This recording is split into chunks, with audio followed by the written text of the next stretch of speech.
ਸਤਨਾਮ ਸ਼੍ਰੀ ਵਾਹਿਗੁਰੂ ਜੀ। ਡੰਡੌਤ ਬੰਦਨ ਅਨਕਬਾਰ, ਸਰਬ ਕਲਾ ਸਮਰੱਥ। ਡੋਲਨ ਤੇ ਰੱਖੋ ਪ੍ਰਭੂ, ਨਾਨਕ ਦੇ ਕਰ ਹੱਥ। ਮੈਂ ਗਰੀਬ ਸੱਚ ਟੇਕ, ਤੂੰ ਮੇਰੇ ਸਤਿਗੁਰ ਪੂਰੇ। ਦੇਖ ਤੁਮਾਰਾ ਦਰਸਨੋ, ਮੇਰਾ ਮਨ ਧੀਰੇ। ਹਰ ਬੇਅੰਤ ਹਉ ਮਿਤ ਕਰ ਵਰਨੋ, ਕਿਆ ਜਾਣਾ ਹੋਏ ਕੈ ਸੋਰੇ। ਕਰੋ ਬੇਨਤੀ ਸਤਿਗੁਰ ਆਪਣੇ, ਮੈਂ ਮੂਰਖ ਦੇਹੋ ਉਪਦੇਸੋ ਰੇ।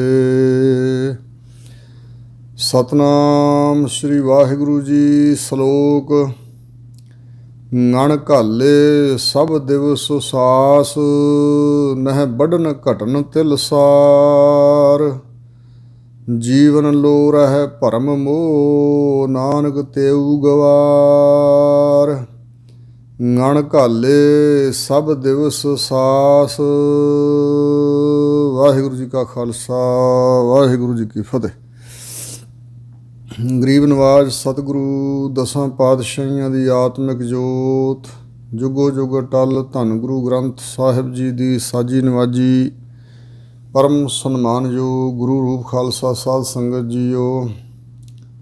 ਸਤਿਗੁਰਾਂ ਦੀ ਪਰਮ ਕਿਰਪਾਲਤਾ ਅਤੇ ਗੁਰੂ ਕੀ ਸੰਗਤ ਦੀ ਅਸੀਸ ਦੁਆਰਾ ਜੋ ਹਜ਼ੂਰ ਦੀ ਸ਼੍ਰੀ ਮੁੱਖ ਵਾਕ ਪਾਵਨ ਪਵਿੱਤਰ ਅੰਮ੍ਰਿਤਮਈ ਧੁਰ ਕੀ ਅਕਾਲੀ ਬਾਣੀ ਦੀ ਲੜੀਵਾਰ ਕਥਾ ਵਿਚਾਰ ਆਰੰਭ ਹੋਈ ਹੈ।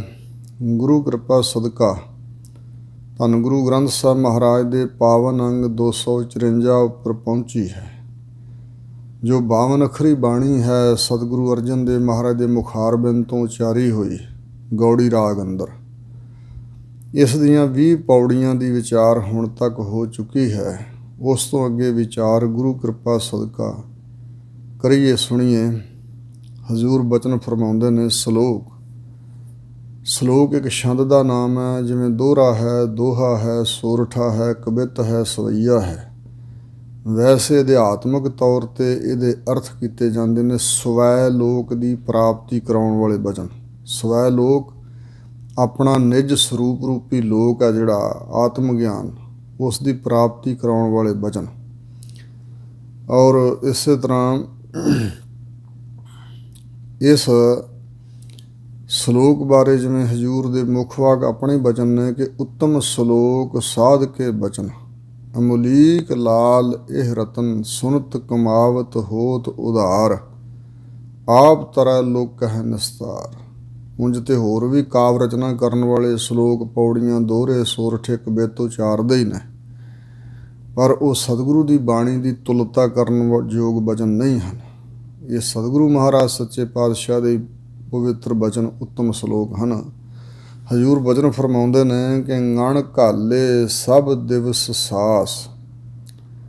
ਸਾਡੀ ਮਨੁੱਖਾਂ ਦੀ ਜਾਂ ਜਿੰਨੇ ਰੱਬ ਦੇ ਪੈਦਾ ਕੀਤੇ ਜੀਵ ਹਨ, ਉਹਨਾਂ ਦੀ ਉਮਰ ਦੇ ਸਾਰੇ ਦਿਨ ਅਤੇ ਸਵਾਸ ਪਰਮਾਤਮਾ ਨੇ ਗਿਣ ਕੇ ਘਾਲੇ ਪਾ ਦਿੱਤੇ ਹਨ। ਸਾਰੀਆਂ ਦੇਹਾਂ ਦੇ ਵਿੱਚ, ਸਾਰੇ ਸਰੀਰਾਂ ਦੇ ਅੰਦਰ ਪਰਮਾਤਮਾ ਨੇ ਉਮਰ ਦੇ ਦਿਨ ਅਤੇ ਸਵਾਸ ਸਾਰੇ ਗਿਣ ਕੇ ਪਾਏ ਹਨ। ਨਹਿ ਵੱਢਨ ਘਟਨ ਤਿਲ ਸਾਰ। ਰਤਾ ਭਰ ਵੀ, ਭੋਰਾ ਮਾਤਰ ਵੀ ਪਰਮਾਤਮਾ ਦੀ ਦਿੱਤੀ ਹੋਈ ਉਮਰ ਤੋਂ ਜਿਹੜੀ ਉਮਰ ਹੈ ਕਿਸੇ ਮਨੁੱਖ ਦੀ, ਉਹ ਘਟਦੀ ਅਤੇ ਵੱਧਦੀ ਨਹੀਂ। ਇਹ ਸਵਾਸ ਅਤੇ ਜ਼ਿੰਦਗੀ ਦੇ ਦਿਨ ਤਿਲ ਮਾਤਰ ਵੀ, ਭੋਰਾ ਮਾਤਰ ਵੀ ਘਟਦੇ ਅਤੇ ਵੱਧਦੇ ਨਹੀਂ ਹਨ। ਪਰਮਾਤਮਾ ਦਾ ਬਣਾਇਆ ਹੋਇਆ ਜੋ ਵਿਧਾਨ ਹੈ। ਕਿਉਂਕਿ ਮਰਨ ਲਿਖਾਏ ਮੰਡਲ ਮਹਿ ਆਏ। ਮੌਤ ਲਿਖਾ ਕੇ ਸਾਰੇ ਇਸ ਮਾਤ ਮੰਡਲ ਵਿੱਚ ਆਏ ਹੋਏ ਨੇ। ਸਭਨਾ ਮਰਨਾ ਆਇਆ ਵਿਛੋੜਾ ਸਭਨਾ ਹਾਂ। ਸਭਨਾ ਦੀ ਮ੍ਰਿਤੂ, ਸਰੀਰਕ ਮ੍ਰਿਤੂ ਸਭ ਦੀ ਹੁੰਦੀ ਹੈ। ਜੀਵਨ ਲੋ ਰਹਿ ਭਰਮ ਮੋਹ, ਨਾਨਕ ਤੇਊ ਗਵਾਰ। ਹਜ਼ੂਰ ਕਹਿੰਦੇ ਨੇ ਜਿਹੜੇ ਪਰਮਾਤਮਾ ਵੱਲੋਂ ਬਖਸ਼ੀ ਹੋਈ ਉਮਰ ਨੂੰ ਹੋਰ ਵਧਾਉਣਾ ਚਾਹੁੰਦੇ ਨੇ, ਰੱਬ ਦੇ ਹੁਕਮ ਵਿੱਚ ਉਮਰ ਗੁਜ਼ਾਰ ਕੇ ਇੱਥੋਂ ਜਾਣਾ ਨਹੀਂ ਚਾਹੁੰਦੇ, ਭਰਮ ਵਿੱਚ ਪਏ ਹੋਏ ਅਤੇ ਸੰਸਾਰ ਦੇ ਮੋਹ ਵਿੱਚ ਪਏ ਹੋਏ ਹੋਰ ਲੰਬਾ ਜੀਵਨ ਲੋੜਦੇ ਨੇ, ਲੰਬੀ ਉਮਰ ਚਾਹੁੰਦੇ ਨੇ, ਭੋਗਣਾ ਚਾਹੁੰਦੇ ਨੇ। ਨਾਨਕ ਤੇਊ ਗਵਾਰ। ਹਜ਼ੂਰ ਕਹਿੰਦੇ ਨੇ ਉਹ ਮਨੁੱਖ ਗਵਾਰ ਹਨ, ਮੂਰਖ ਹਨ, ਬੇਸਮਝ ਹਨ। ਇੱਕ ਵਚਨ ਯਾਦ ਆਇਆ, ਸਾਡੇ ਪੰਥ ਵਿੱਚ ਇੱਕ ਮਹਾਤਮਾ ਹੋਏ ਨੇ ਸੰਤ ਕਰਮ ਸਿੰਘ ਹੋਤੀ ਮਰਦਾਨ ਵਾਲੇ, ਦਾਸ ਨੇ ਉਹਨਾਂ ਦਾ ਜੀਵਨ ਪੜ੍ਹਿਆ। ਉਹਦੇ ਵਿੱਚ ਵਚਨ ਲਿਖਿਆ ਹੈ ਕਿ ਜਦੋਂ ਉਹਨਾਂ ਨੇ ਸਰੀਰ ਤਿਆਗਣਾ ਸੀ ਤੇ 8 ਦਿਨ ਪਹਿਲਾਂ ਸਿੱਖ ਸੰਗਤਾਂ ਨੂੰ ਸੱਦ ਲਿਆ ਤੇ ਕਿਹਾ, ਭਾਈ ਵਾਹਿਗੁਰੂ ਦੇ ਦਰ ਤੋਂ ਸੱਦਾ ਆ ਗਿਆ, ਅਸੀਂ ਫਲਾਨੀ ਤਰੀਕ ਨੂੰ ਇਸ ਦੁਨੀਆ ਤੋਂ ਚਲੇ ਜਾਣਾ, ਸਰੀਰ ਤਿਆਗ ਕੇ ਚਲੇ ਜਾਣਾ। ਤਾਂ ਕੁਝ ਸੰਗਤ ਵਿੱਚੋਂ ਪ੍ਰੇਮੀ ਇਕੱਠੇ ਹੋ ਕੇ ਤੇ ਉਹਨਾਂ ਦੇ ਪਾਸ ਬੇਨਤੀ ਕਰਨ ਲੱਗੇ ਵੀ ਮਹਾਂਪੁਰਸ਼ੋ, ਤੁਹਾਡੇ ਹੱਥ ਵਿੱਚ ਬਥੇਰੀ ਤਾਕਤ ਹੈ, ਅਜੇ ਕਾਲਾ ਦੁਹੜਾ ਤੁਹਾਡਾ, ਕੋਈ ਵੱਡੀ ਉਮਰ ਜ਼ਿਆਦਾ ਉਮਰ ਨਹੀਂ ਹੈ, ਫਿਰ ਤੁਸੀਂ ਕਿਉਂ ਜਾ ਰਹੇ ਹੋ? ਤੁਸੀਂ ਹੋਰ ਲੰਮਾ ਸਮਾਂ ਰਹੋ, ਤੁਸੀਂ ਰਹਿਣਾ ਚਾਹੋ ਤਾਂ ਰਹਿ ਸਕਦੇ ਹੋ। ਕਹਿਣ ਲੱਗੇ, ਨਾ ਭਾਈ, ਵਾਹਿਗੁਰੂ ਦੇ ਹੁਕਮ ਵਿੱਚ ਦਖਲਅੰਦਾਜ਼ੀ ਨਹੀਂ ਕੀਤੀ ਜਾ ਸਕਦੀ। ਪਰਮਾਤਮਾ ਦੇ ਭਾਣੇ ਨੂੰ, ਰਜਾ ਨੂੰ ਮੰਨਣਾ ਹੀ ਠੀਕ ਹੈ। ਪਰ ਸੰਗਤ ਨੇ ਜ਼ਿਆਦਾ ਹੱਠ ਕੀਤਾ, ਫਿਰ ਉਹ ਸੋਚੀ ਪੈ ਗਏ, ਕਿਉਂਕਿ ਸੰਗਤ ਦਾ ਨਰਾਦਰ ਵੀ ਨਹੀਂ ਸੀ ਕਰ ਸਕਦੇ। ਅਤੇ ਉਹਨਾਂ ਨੇ ਫਿਰ ਸੋਚ ਵਿਚਾਰ ਕੇ ਕਹਿੰਦੇ ਇੱਕ ਜੁਗਤੀ ਹੈ, ਉਹ ਵਰਤ ਕੇ ਵੇਖ ਲੈਂਦੇ ਹਾਂ।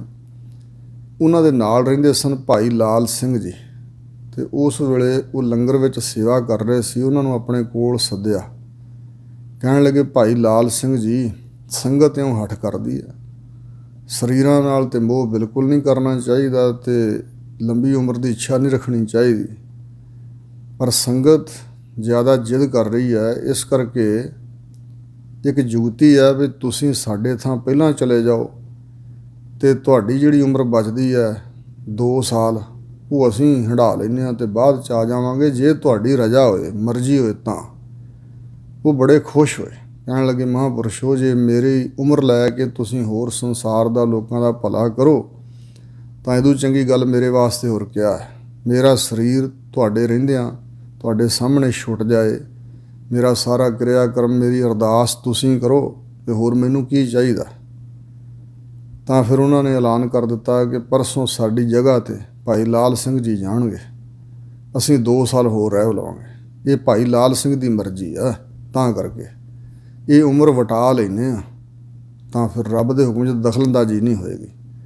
ਇਸ ਤਰ੍ਹਾਂ ਹੀ ਫਿਰ ਉਹ ਜਦੋਂ ਭਾਈ ਲਾਲ ਸਿੰਘ ਦੇ ਬਾਰੇ ਦੱਸਿਆ ਕਿ ਸ਼ਾਮਾਂ ਨੂੰ 5:17 'ਤੇ ਇਹਨਾਂ ਦਾ ਸਰੀਰ ਸ਼ਾਂਤ ਹੋਵੇਗਾ, ਤਾਂ ਉਦੋਂ 5 ਵਜੇ ਤੋਂ ਬਾਅਦ ਤੱਕ ਵੀ ਉਹ ਲੰਗਰ ਵਿੱਚ ਸੇਵਾ ਕਰ ਰਹੇ ਸਨ।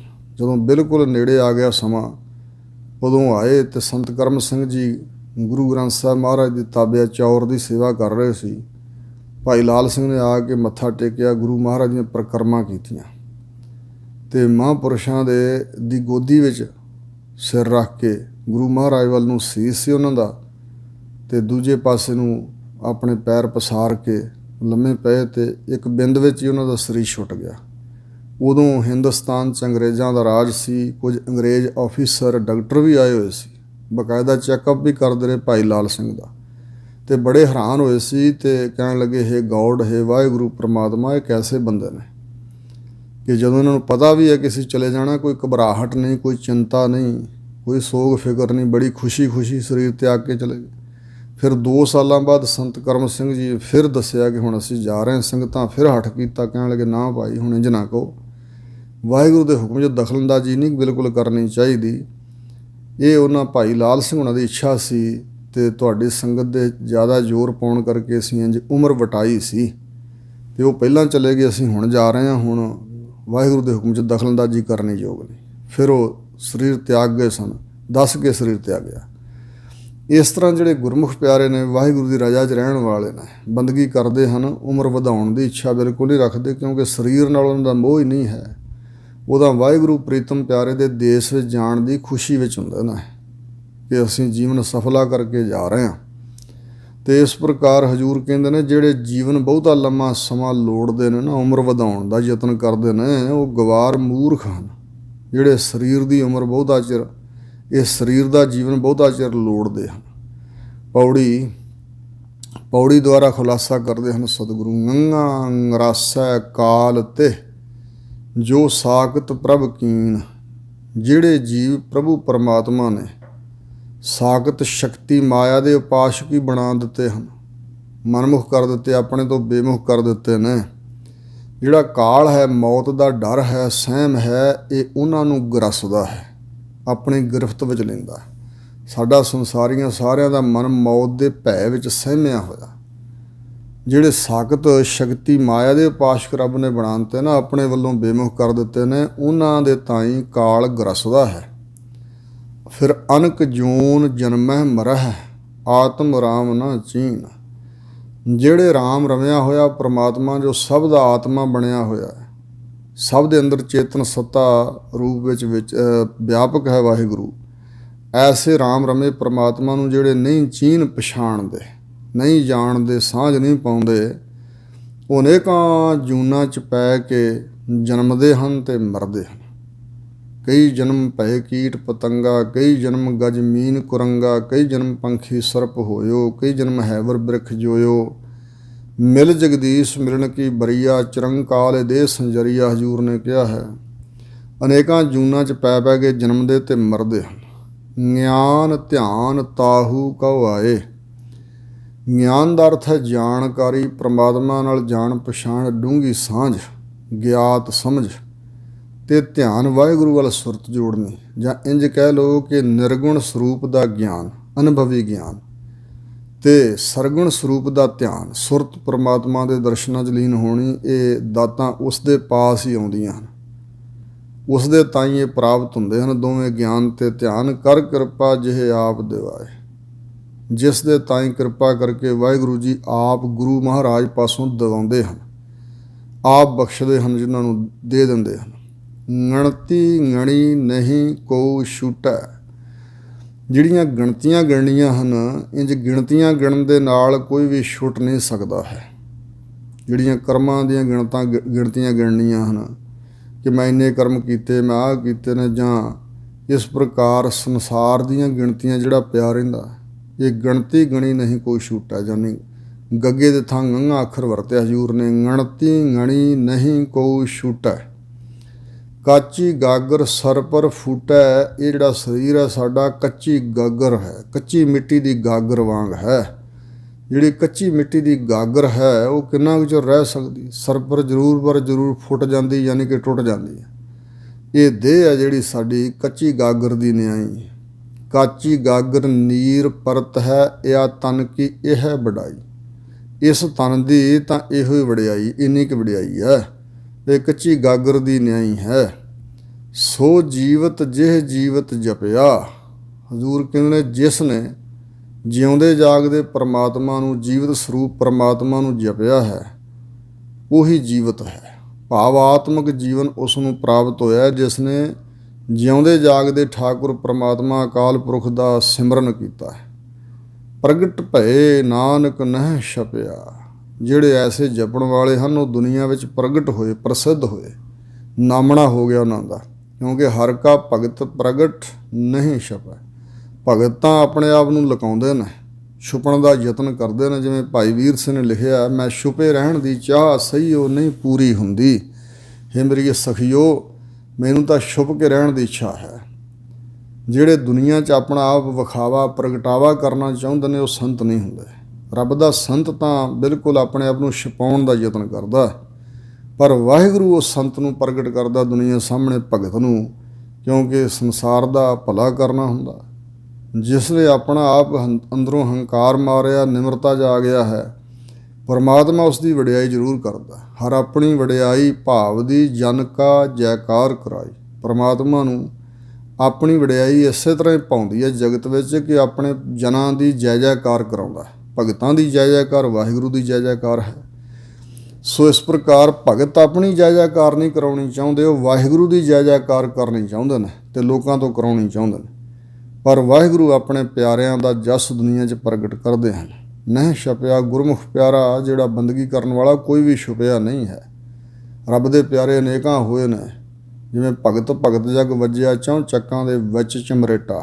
ਜਾਤ ਝੁਮਿਆਰ ਹੈ, ਜੁੱਤੀਆਂ ਗੰਢਦੇ ਨੇ, ਪਰ ਵਾਹਿਗੁਰੂ ਨੇ ਆਪਣੇ ਨਾਮ ਦਾ ਪ੍ਰਤਾਪ ਦੁਨੀਆ 'ਚ ਪ੍ਰਗਟ ਕੀਤਾ ਹੈ ਕਿ ਰਵਿਦਾਸ ਜੀ ਮੇਰੇ ਅਤਿਅੰਤ ਪਿਆਰੇ ਨੇ। ਸੋ ਇਸ ਪ੍ਰਕਾਰ ਰਵਿਦਾਸ ਚਮਾਰ ਉਸਤਤ ਕਰੇ ਹਰ ਕੀਰਤ, ਨਮੁਖ ਗਾਏ ਪਤ ਜਾਤ ਉੱਤਮ ਭਇਆ, ਚਾਰ ਵਰਨ ਪਏ ਪਗ ਆਏ।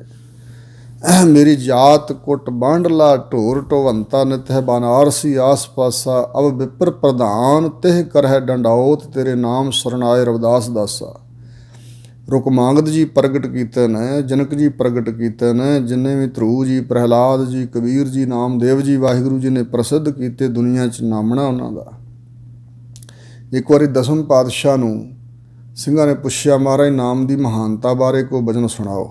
ਤਾਂ ਹਜ਼ੂਰ ਕਹਿੰਦੇ ਵੀ ਕਿਸ ਦਿਨ ਸੁਣਾਵਾਂਗੇ। ਇਸ ਤਰ੍ਹਾਂ ਹਜ਼ੂਰ ਦਾ ਦੀਵਾਨ ਲੱਗਾ ਹੋਇਆ ਸੀ ਅਤੇ ਕਹਿਣ ਲੱਗੇ, ਭਾਈ ਦੱਸੋ ਭਗਤ ਕਬੀਰ ਜੀ ਦੇ ਵੇਲੇ ਬਾਦਸ਼ਾਹ ਕੌਣ ਸੀ? ਕਿਸੇ ਨੇ ਕਿਸੇ ਦਾ ਨਾਮ ਲਿਆ, ਕਿਸੇ ਨੇ ਕਿਸੇ ਦਾ ਨਾਂ ਲਿਆ। ਨਿਰਣਾਇਕ ਤੌਰ 'ਤੇ ਨਿਰਣਾ ਕਰਕੇ ਚੰਗੀ ਤਰ੍ਹਾਂ ਕੋਈ ਦੱਸ ਨਾ ਸਕਿਆ। ਹਜ਼ੂਰ ਕਹਿੰਦੇ, ਭਗਤ ਜੀ ਕੌਣ ਸਨ ਕਬੀਰ ਜੀ? ਕਹਿੰਦੇ ਜੀ ਜੁਲਾਹਿਆਂ ਦੇ ਘਰ ਦਾ ਜਨਮ ਸੀ। ਨੀਰੂ ਤੇ ਨੀਮਾ ਉਹਨਾਂ ਦੇ ਮਾਤਾ ਪਿਤਾ ਸਨ, ਔਰ ਧਰਮ ਪਤਨੀ ਦਾ ਨਾਮ ਮਾਈ ਲੋਈ ਸੀ, ਪੁੱਤਰ ਕਮਾਲਾ, ਧੀ ਕਮਾਲੀ। ਉਹਨਾਂ ਦੀ ਬਾਣੀ ਗੁਰੂ ਗ੍ਰੰਥ ਸਾਹਿਬ ਵਿੱਚ ਹੈ ਮਹਾਰਾਜ, ਤਾਂ ਭਗਤ ਹੋਏ ਨੇ। ਤੇ ਕਹਿੰਦੇ ਭਾਈ ਉਸ ਵੇਲੇ ਦੇ ਬਾਦਸ਼ਾਹ ਦਾ ਨਾਮ ਨਹੀਂ ਯਾਦ ਤੁਹਾਨੂੰ, ਭਗਤ ਜੀ ਦਾ ਨਾਮ ਕਿਵੇਂ ਯਾਦ ਹੈ? ਤਾਂ ਉਸ ਵੇਲੇ ਫਿਰ ਹਜ਼ੂਰ ਨੇ ਸਮਝਾਇਆ ਸੀ ਕਿ ਵਾਹਿਗੁਰੂ ਦਾ ਪਿਆਰਾ ਜੋ ਹੈ ਉਹਨੂੰ ਪਰਮਾਤਮਾ ਆਪ ਪ੍ਰਗਟ ਕਰਦਾ, ਉਹਦੀ ਪ੍ਰਸਿੱਧੀ ਕਰਦਾ, ਦੁਨੀਆ ਦਾ ਭਲਾ ਵੀ ਉਹਦੇ ਰਾਹੀਂ ਹੁੰਦਾ ਹੈ। ਅਤੇ ਪਰਮਾਤਮਾ ਆਪਣੇ ਪਿਆਰੇ ਨੂੰ, ਜੋ ਕਿ ਉਹਦੇ ਪ੍ਰਾਇਣ ਹੋ ਚੁੱਕਾ, ਗੋਦੀ ਦਾ ਬੱਚਾ ਹੈ, ਸੰਤ ਹੈ, ਉਹਦਾ ਨਾਮਣਾ ਵਾਹਿਗੁਰੂ ਜੀ ਦੁਨੀਆ 'ਚ ਪ੍ਰਗਟ ਕਰਦੇ ਨੇ। ਸ਼ਲੋਕ। ਚਿਤ ਚਿਤਵੋਂ ਚਰਨਾਰ ਬਿੰਦ ਊਦ ਕਵਲ ਬਿਗ ਸਾਂਤ। ਵਾਹਿਗੁਰੂ ਜੀ ਦਾ ਜਿਹੜਾ ਚਿਤਵਨ ਕਰਨਾ, ਚਿੱਤ ਦੇ ਅੰਦਰ ਜਿਹੜੇ ਵਾਹਿਗੁਰੂ ਜੀ ਦੇ ਚਰਨ ਅਰਬਿੰਦ, ਦੋ ਸ਼ਬਦਾਂ ਦੀ ਸੰਧੀ ਹੋਈ ਹੈ। ਚਰਨਾਰ ਬਿੰਦ ਜੋ ਸ਼ਬਦ ਹੈ, ਕਮਲ ਵਰਗੇ ਸੋਹਣੇ ਚਰਨ ਪਰਮਾਤਮਾ ਦੇ। ਵੈਸੇ ਤਾਂ ਵਾਹਿਗੁਰੂ ਜੀ ਦੇ ਚਰਨਾਂ ਨਾਲ ਕਮਲ ਫੁੱਲ ਦੀ ਤਸ਼ਬੀਹ ਦਿੱਤੀ ਜਾਂਦੀ ਗ੍ਰੰਥਾਂ 'ਚ ਅਨੇਕਾਂ 'ਚ। ਸਤਿਗੁਰਾਂ ਦੇ ਚਰਨਾਂ ਜਾਂ ਰੱਬ ਦੇ ਸੰਤਾਂ ਭਗਤਾਂ ਦੇ ਚਰਨਾਂ ਨੂੰ ਕਿਹਾ ਜਾਂਦਾ ਚਰਨ ਕਮਲ। ਪਰ ਕਮਲ ਬਰਾਬਰਤਾ ਨਹੀਂ ਕਰ ਸਕਦਾ ਪੂਰਨ ਤੌਰ 'ਤੇ। ਕਮਲ ਫੁੱਲ ਵਿੱਚ ਗੁਣ ਤਾਂ ਹਨ, ਜਿਵੇਂ ਉਹ ਖੁਸ਼ਬੂ ਵੰਡਦਾ ਹੈ ਅਤੇ ਭੌਰਾ ਮਕਰੰਦ ਰਸ ਕਰਕੇ ਉੱਪਰ ਆ ਕੇ ਬੈਠਦਾ, ਉੱਥੋਂ ਰਸ ਲੈਂਦਾ। ਔਰ ਇਸੇ ਤਰ੍ਹਾਂ ਕਮਲ ਫੁੱਲ ਜਿਹੜਾ ਸੋਹਣਾ ਸੁਨੱਖਾ ਹੈ, ਸੁੰਦਰਤਾ ਕਮਲ ਫੁੱਲ ਦੀ। ਇੱਕ ਉਹ ਪਾਣੀ ਦੇ ਵਿੱਚ ਹੁੰਦਾ ਹੋਇਆ ਨਿਰਲੇਪ ਹੈ, ਉਹਦੀਆਂ ਪੰਖੜੀਆਂ ਭਿੱਜਦੀਆਂ ਨਹੀਂ। ਇਹਦੇ ਆਦਿਕ ਸੁੰਦਰਤਾ ਹੈ, ਖੇੜਾ ਹੈ, ਔਰ ਇਸੇ ਤਰ੍ਹਾਂ ਖੁਸ਼ਬੂ ਦੇ ਪਾਸ ਹੈ ਅਤੇ ਨਿਰਲੇਪਤਾ। ਇਹ ਗੁਣ ਤਾਂ ਹੈ ਨਾ, ਪਰ ਉਹਦੇ ਵਿੱਚ ਦੋਸ਼ ਵੀ ਨੇ। ਜੇ ਪਾਣੀ ਹੋਵੇ, ਚਿੱਕੜ ਹੋਵੇ ਤੇ ਉੱਗਦਾ, ਜੇ ਪਾਣੀ ਨਾ ਰਹੇ ਤੇ ਉਹ ਸੁੱਕ ਸੜ ਜਾਂਦਾ, ਫਿਰ ਉਹ ਭੌਰੇ ਦੇ ਪ੍ਰਾਣ ਹੀ ਲੈ ਲੈਂਦਾ। ਫਿਰ ਜੇ ਸੂਰਜ ਚੜ੍ਹਿਆ ਹੋਇਆ ਤੇ ਕਮਲ ਫੁੱਲ ਖਿੜਿਆ, ਜੇ ਸੂਰਜ ਡੁੱਬ ਜਾਏ ਤੇ ਕਮਲ ਫੁੱਲ ਬੰਦ ਹੋ ਜਾਂਦਾ, ਮੁੰਦਿਆ ਜਾਂਦਾ। ਇਹ ਤੇ ਆਦਿਕ ਦੋਸ਼ ਹਨ, ਪਰ ਸਤਿਗੁਰੂ ਜੀ ਦੇ, ਵਾਹਿਗੁਰੂ ਜੀ ਦੇ ਚਰਨਾਂ ਵਿੱਚ ਕੋਈ ਦੋਸ਼ ਨਹੀਂ ਹੈ। ਸਿਰਫ ਕਮਲ ਫੁੱਲ ਦੀ ਸੁੰਦਰਤਾ ਅਤੇ ਖੇੜੇ ਕਰਕੇ, ਨਿਰਲੇਪਤਾ ਕਰਕੇ ਤਸ਼ਬੀਹ ਦਿੱਤੀ ਜਾਂਦੀ ਹੈ, ਉਪਮਾ ਦਿੱਤੀ ਜਾਂਦੀ ਹੈ। ਹੋਰ ਵਾਹਿਗੁਰੂ ਦੇ ਚਰਨਾਂ ਦੀ ਉਪਮਾ ਦੇਣ ਲਈ ਕੋਈ ਪ੍ਰਮਾਣ ਵੀ ਏਡੇ ਨਹੀਂ ਲੱਭਦੇ, ਕਿਉਂਕਿ ਬਰਾਬਰਤਾ ਕੋਈ ਵੀ ਨਹੀਂ ਚੀਜ਼ ਕਰ ਸਕਦੀ। ਇਸ ਕਰਕੇ ਇੱਕ ਅੰਗੀ ਦ੍ਰਿਸ਼ਟਾਂਤ ਹੈ ਅਤੇ ਕਮਲ ਵਰਗੇ ਸੋਹਣੇ ਜੋ ਚਰਨ ਹਨ, ਭਗਤੀ ਦੀ ਖੁਸ਼ਬੂ, ਆਤਮ ਗੁਣਾਂ ਦੀ ਖੁਸ਼ਬੂ ਜਿਹਨਾਂ ਚਰਨਾਂ 'ਚੋਂ ਮਿਲਦੀ ਹੈ ਔਰ ਜੀਵਨ ਨੂੰ ਸੁਧਾਰ ਦਿੰਦੇ ਹਨ। ਵਾਹਿਗੁਰੂ ਦੇ ਚਰਨ ਸਾਡਾ ਆਤਮਿਕ ਜੀਵਨ ਸੋਹਣਾ ਬਣਾ ਦਿੰਦੇ ਨੇ। ਇਸ ਤਰ੍ਹਾਂ ਹਜ਼ੂਰ ਕਹਿੰਦੇ ਨੇ ਕਿ ਆਪਣੇ ਚਿੱਤ ਦੇ ਅੰਦਰ ਮੈਂ ਵਾਹਿਗੁਰੂ ਦੇ ਚਰਨ ਜੋ ਕਮਲ ਸਰੀਖੇ ਹਨ ਉਹਨਾਂ ਨੂੰ ਚਿਤਵਦਾ ਹਾਂ। ਵਾਹਿਗੁਰੂ ਦੇ ਚਰਨ ਕਿਹੜੇ ਹਨ? ਚਿੱਤ ਚਰਨ ਨਾਮ, ਹਿਰਦਾ ਚਰਨ ਸ਼ਬਦ ਸਤਿਗੁਰ ਕੋ ਨਾਨਕ ਬਾਂਧਿਓ ਪਾਲ। ਵਾਹਿਗੁਰੂ ਦੇ ਨਾਮ ਰੂਪ, ਸ਼ਬਦ ਰੂਪ ਚਰਨਾਂ ਕਮਲਾਂ ਨੂੰ ਮੈਂ ਆਪਣੇ ਚਿੱਤ ਦੇ ਅੰਦਰ ਚਿਤਵਦਾ ਹਾਂ। ਊਦ ਕਵਲ ਬਿਗ ਸਾਂਤ। ਇਹਦੇ ਨਾਲ ਕੀ ਹੁੰਦਾ, ਜਿਹੜਾ ਕਮਲ ਦੀ ਨਿਆਈ ਊਂਦਾ ਮੂਧਾ ਹੋਇਆ ਹਿਰਦਾ ਕਮਲ ਹੈ।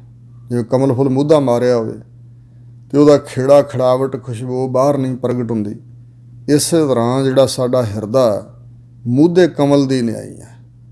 ਅਤੇ ਜਿਵੇਂ ਕਮਲ ਫੁੱਲ ਸਿੱਧਾ ਕਰਦੀ ਹੈ ਅਤੇ ਖੜਾਵਟ ਉਹਦੀ ਦਿਸਦੀ ਹੈ, ਸੁੰਦਰਤਾ ਦਿਸਦੀ ਹੈ, ਇਸੇ ਪ੍ਰਕਾਰ ਜਿਨ੍ਹਾਂ ਦਾ ਚਿੱਤ ਵਾਹਿਗੁਰੂ ਦੇ ਚਰਨਾਂ ਨਾਲ ਜੁੜਿਆ, ਉਹਨਾਂ ਦਾ ਮੂਧਾ ਹਿਰਦਾ ਸਿੱਧਾ ਹੋ ਜਾਂਦਾ ਹੈ। ਹਿਰਦਾ ਰੂਪੀ ਕਮਲ ਬਿਗਸਾਂਤ ਖਿੜਾਵਟ ਦੇ ਸਹਿਤ ਹੋ ਗਿਆ। ਪ੍ਰਗਟ ਭਏ ਆਪਹਿ ਗੋਬਿੰਦ ਨਾਨਕ ਸੰਤ ਮਤਾਂਤ।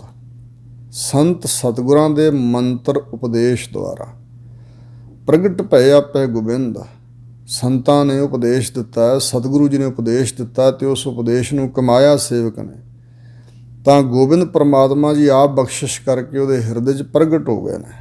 ਜਿਹੜਾ ਵੀ ਵਾਹਿਗੁਰੂ ਦੇ ਚਰਨਾਂ ਕਮਲਾਂ ਨੂੰ ਆਪਣੇ ਚਿੱਤ ਵਿੱਚ ਚਿਤਵਦਾ ਹੈ। ਪੌੜੀ ਚੱਚਾ ਚਰਨ ਕਮਲ ਗੁਰ ਲਾਗਾ।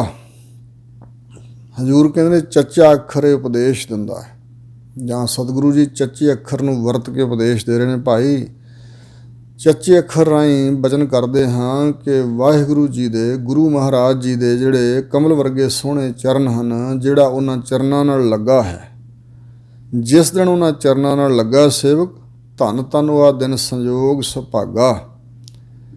ਜਿਹੜੇ ਪਿੱਛੇ ਕਿਤੇ ਲੱਗਾ ਸੀ ਗੁਰੂ ਦੇ ਚਰਨਾਂ ਨਾਲ, ਉਹਦੇ ਵਾਸਤੇ ਉਹ ਸਮਾਂ ਧੰਨ ਸੀ। ਜਿਹੜਾ ਹੁਣ ਜੁੜਿਆ ਗੁਰੂ ਦੇ ਚਰਨਾਂ ਨਾਲ, ਉਹਦਾ ਇਹ ਸਮਾਂ ਧੰਨ।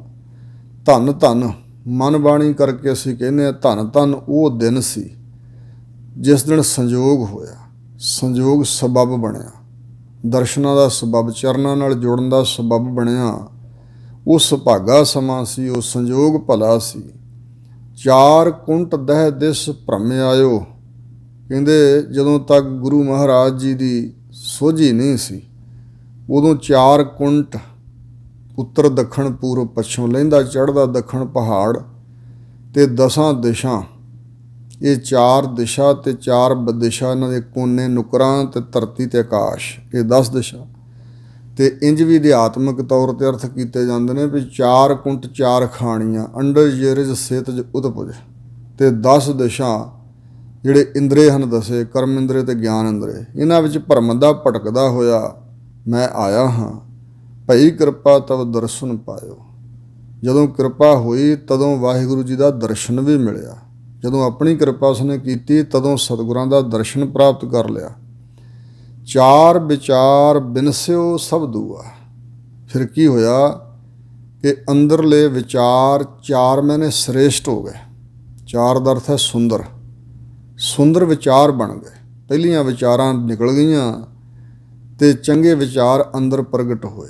4 ਦਾ ਅਰਥ ਹੈ ਸੁੰਦਰ, ਸੁੰਦਰ ਵਿਚਾਰ ਅੰਦਰ ਪ੍ਰਗਟ ਹੋਇਆ।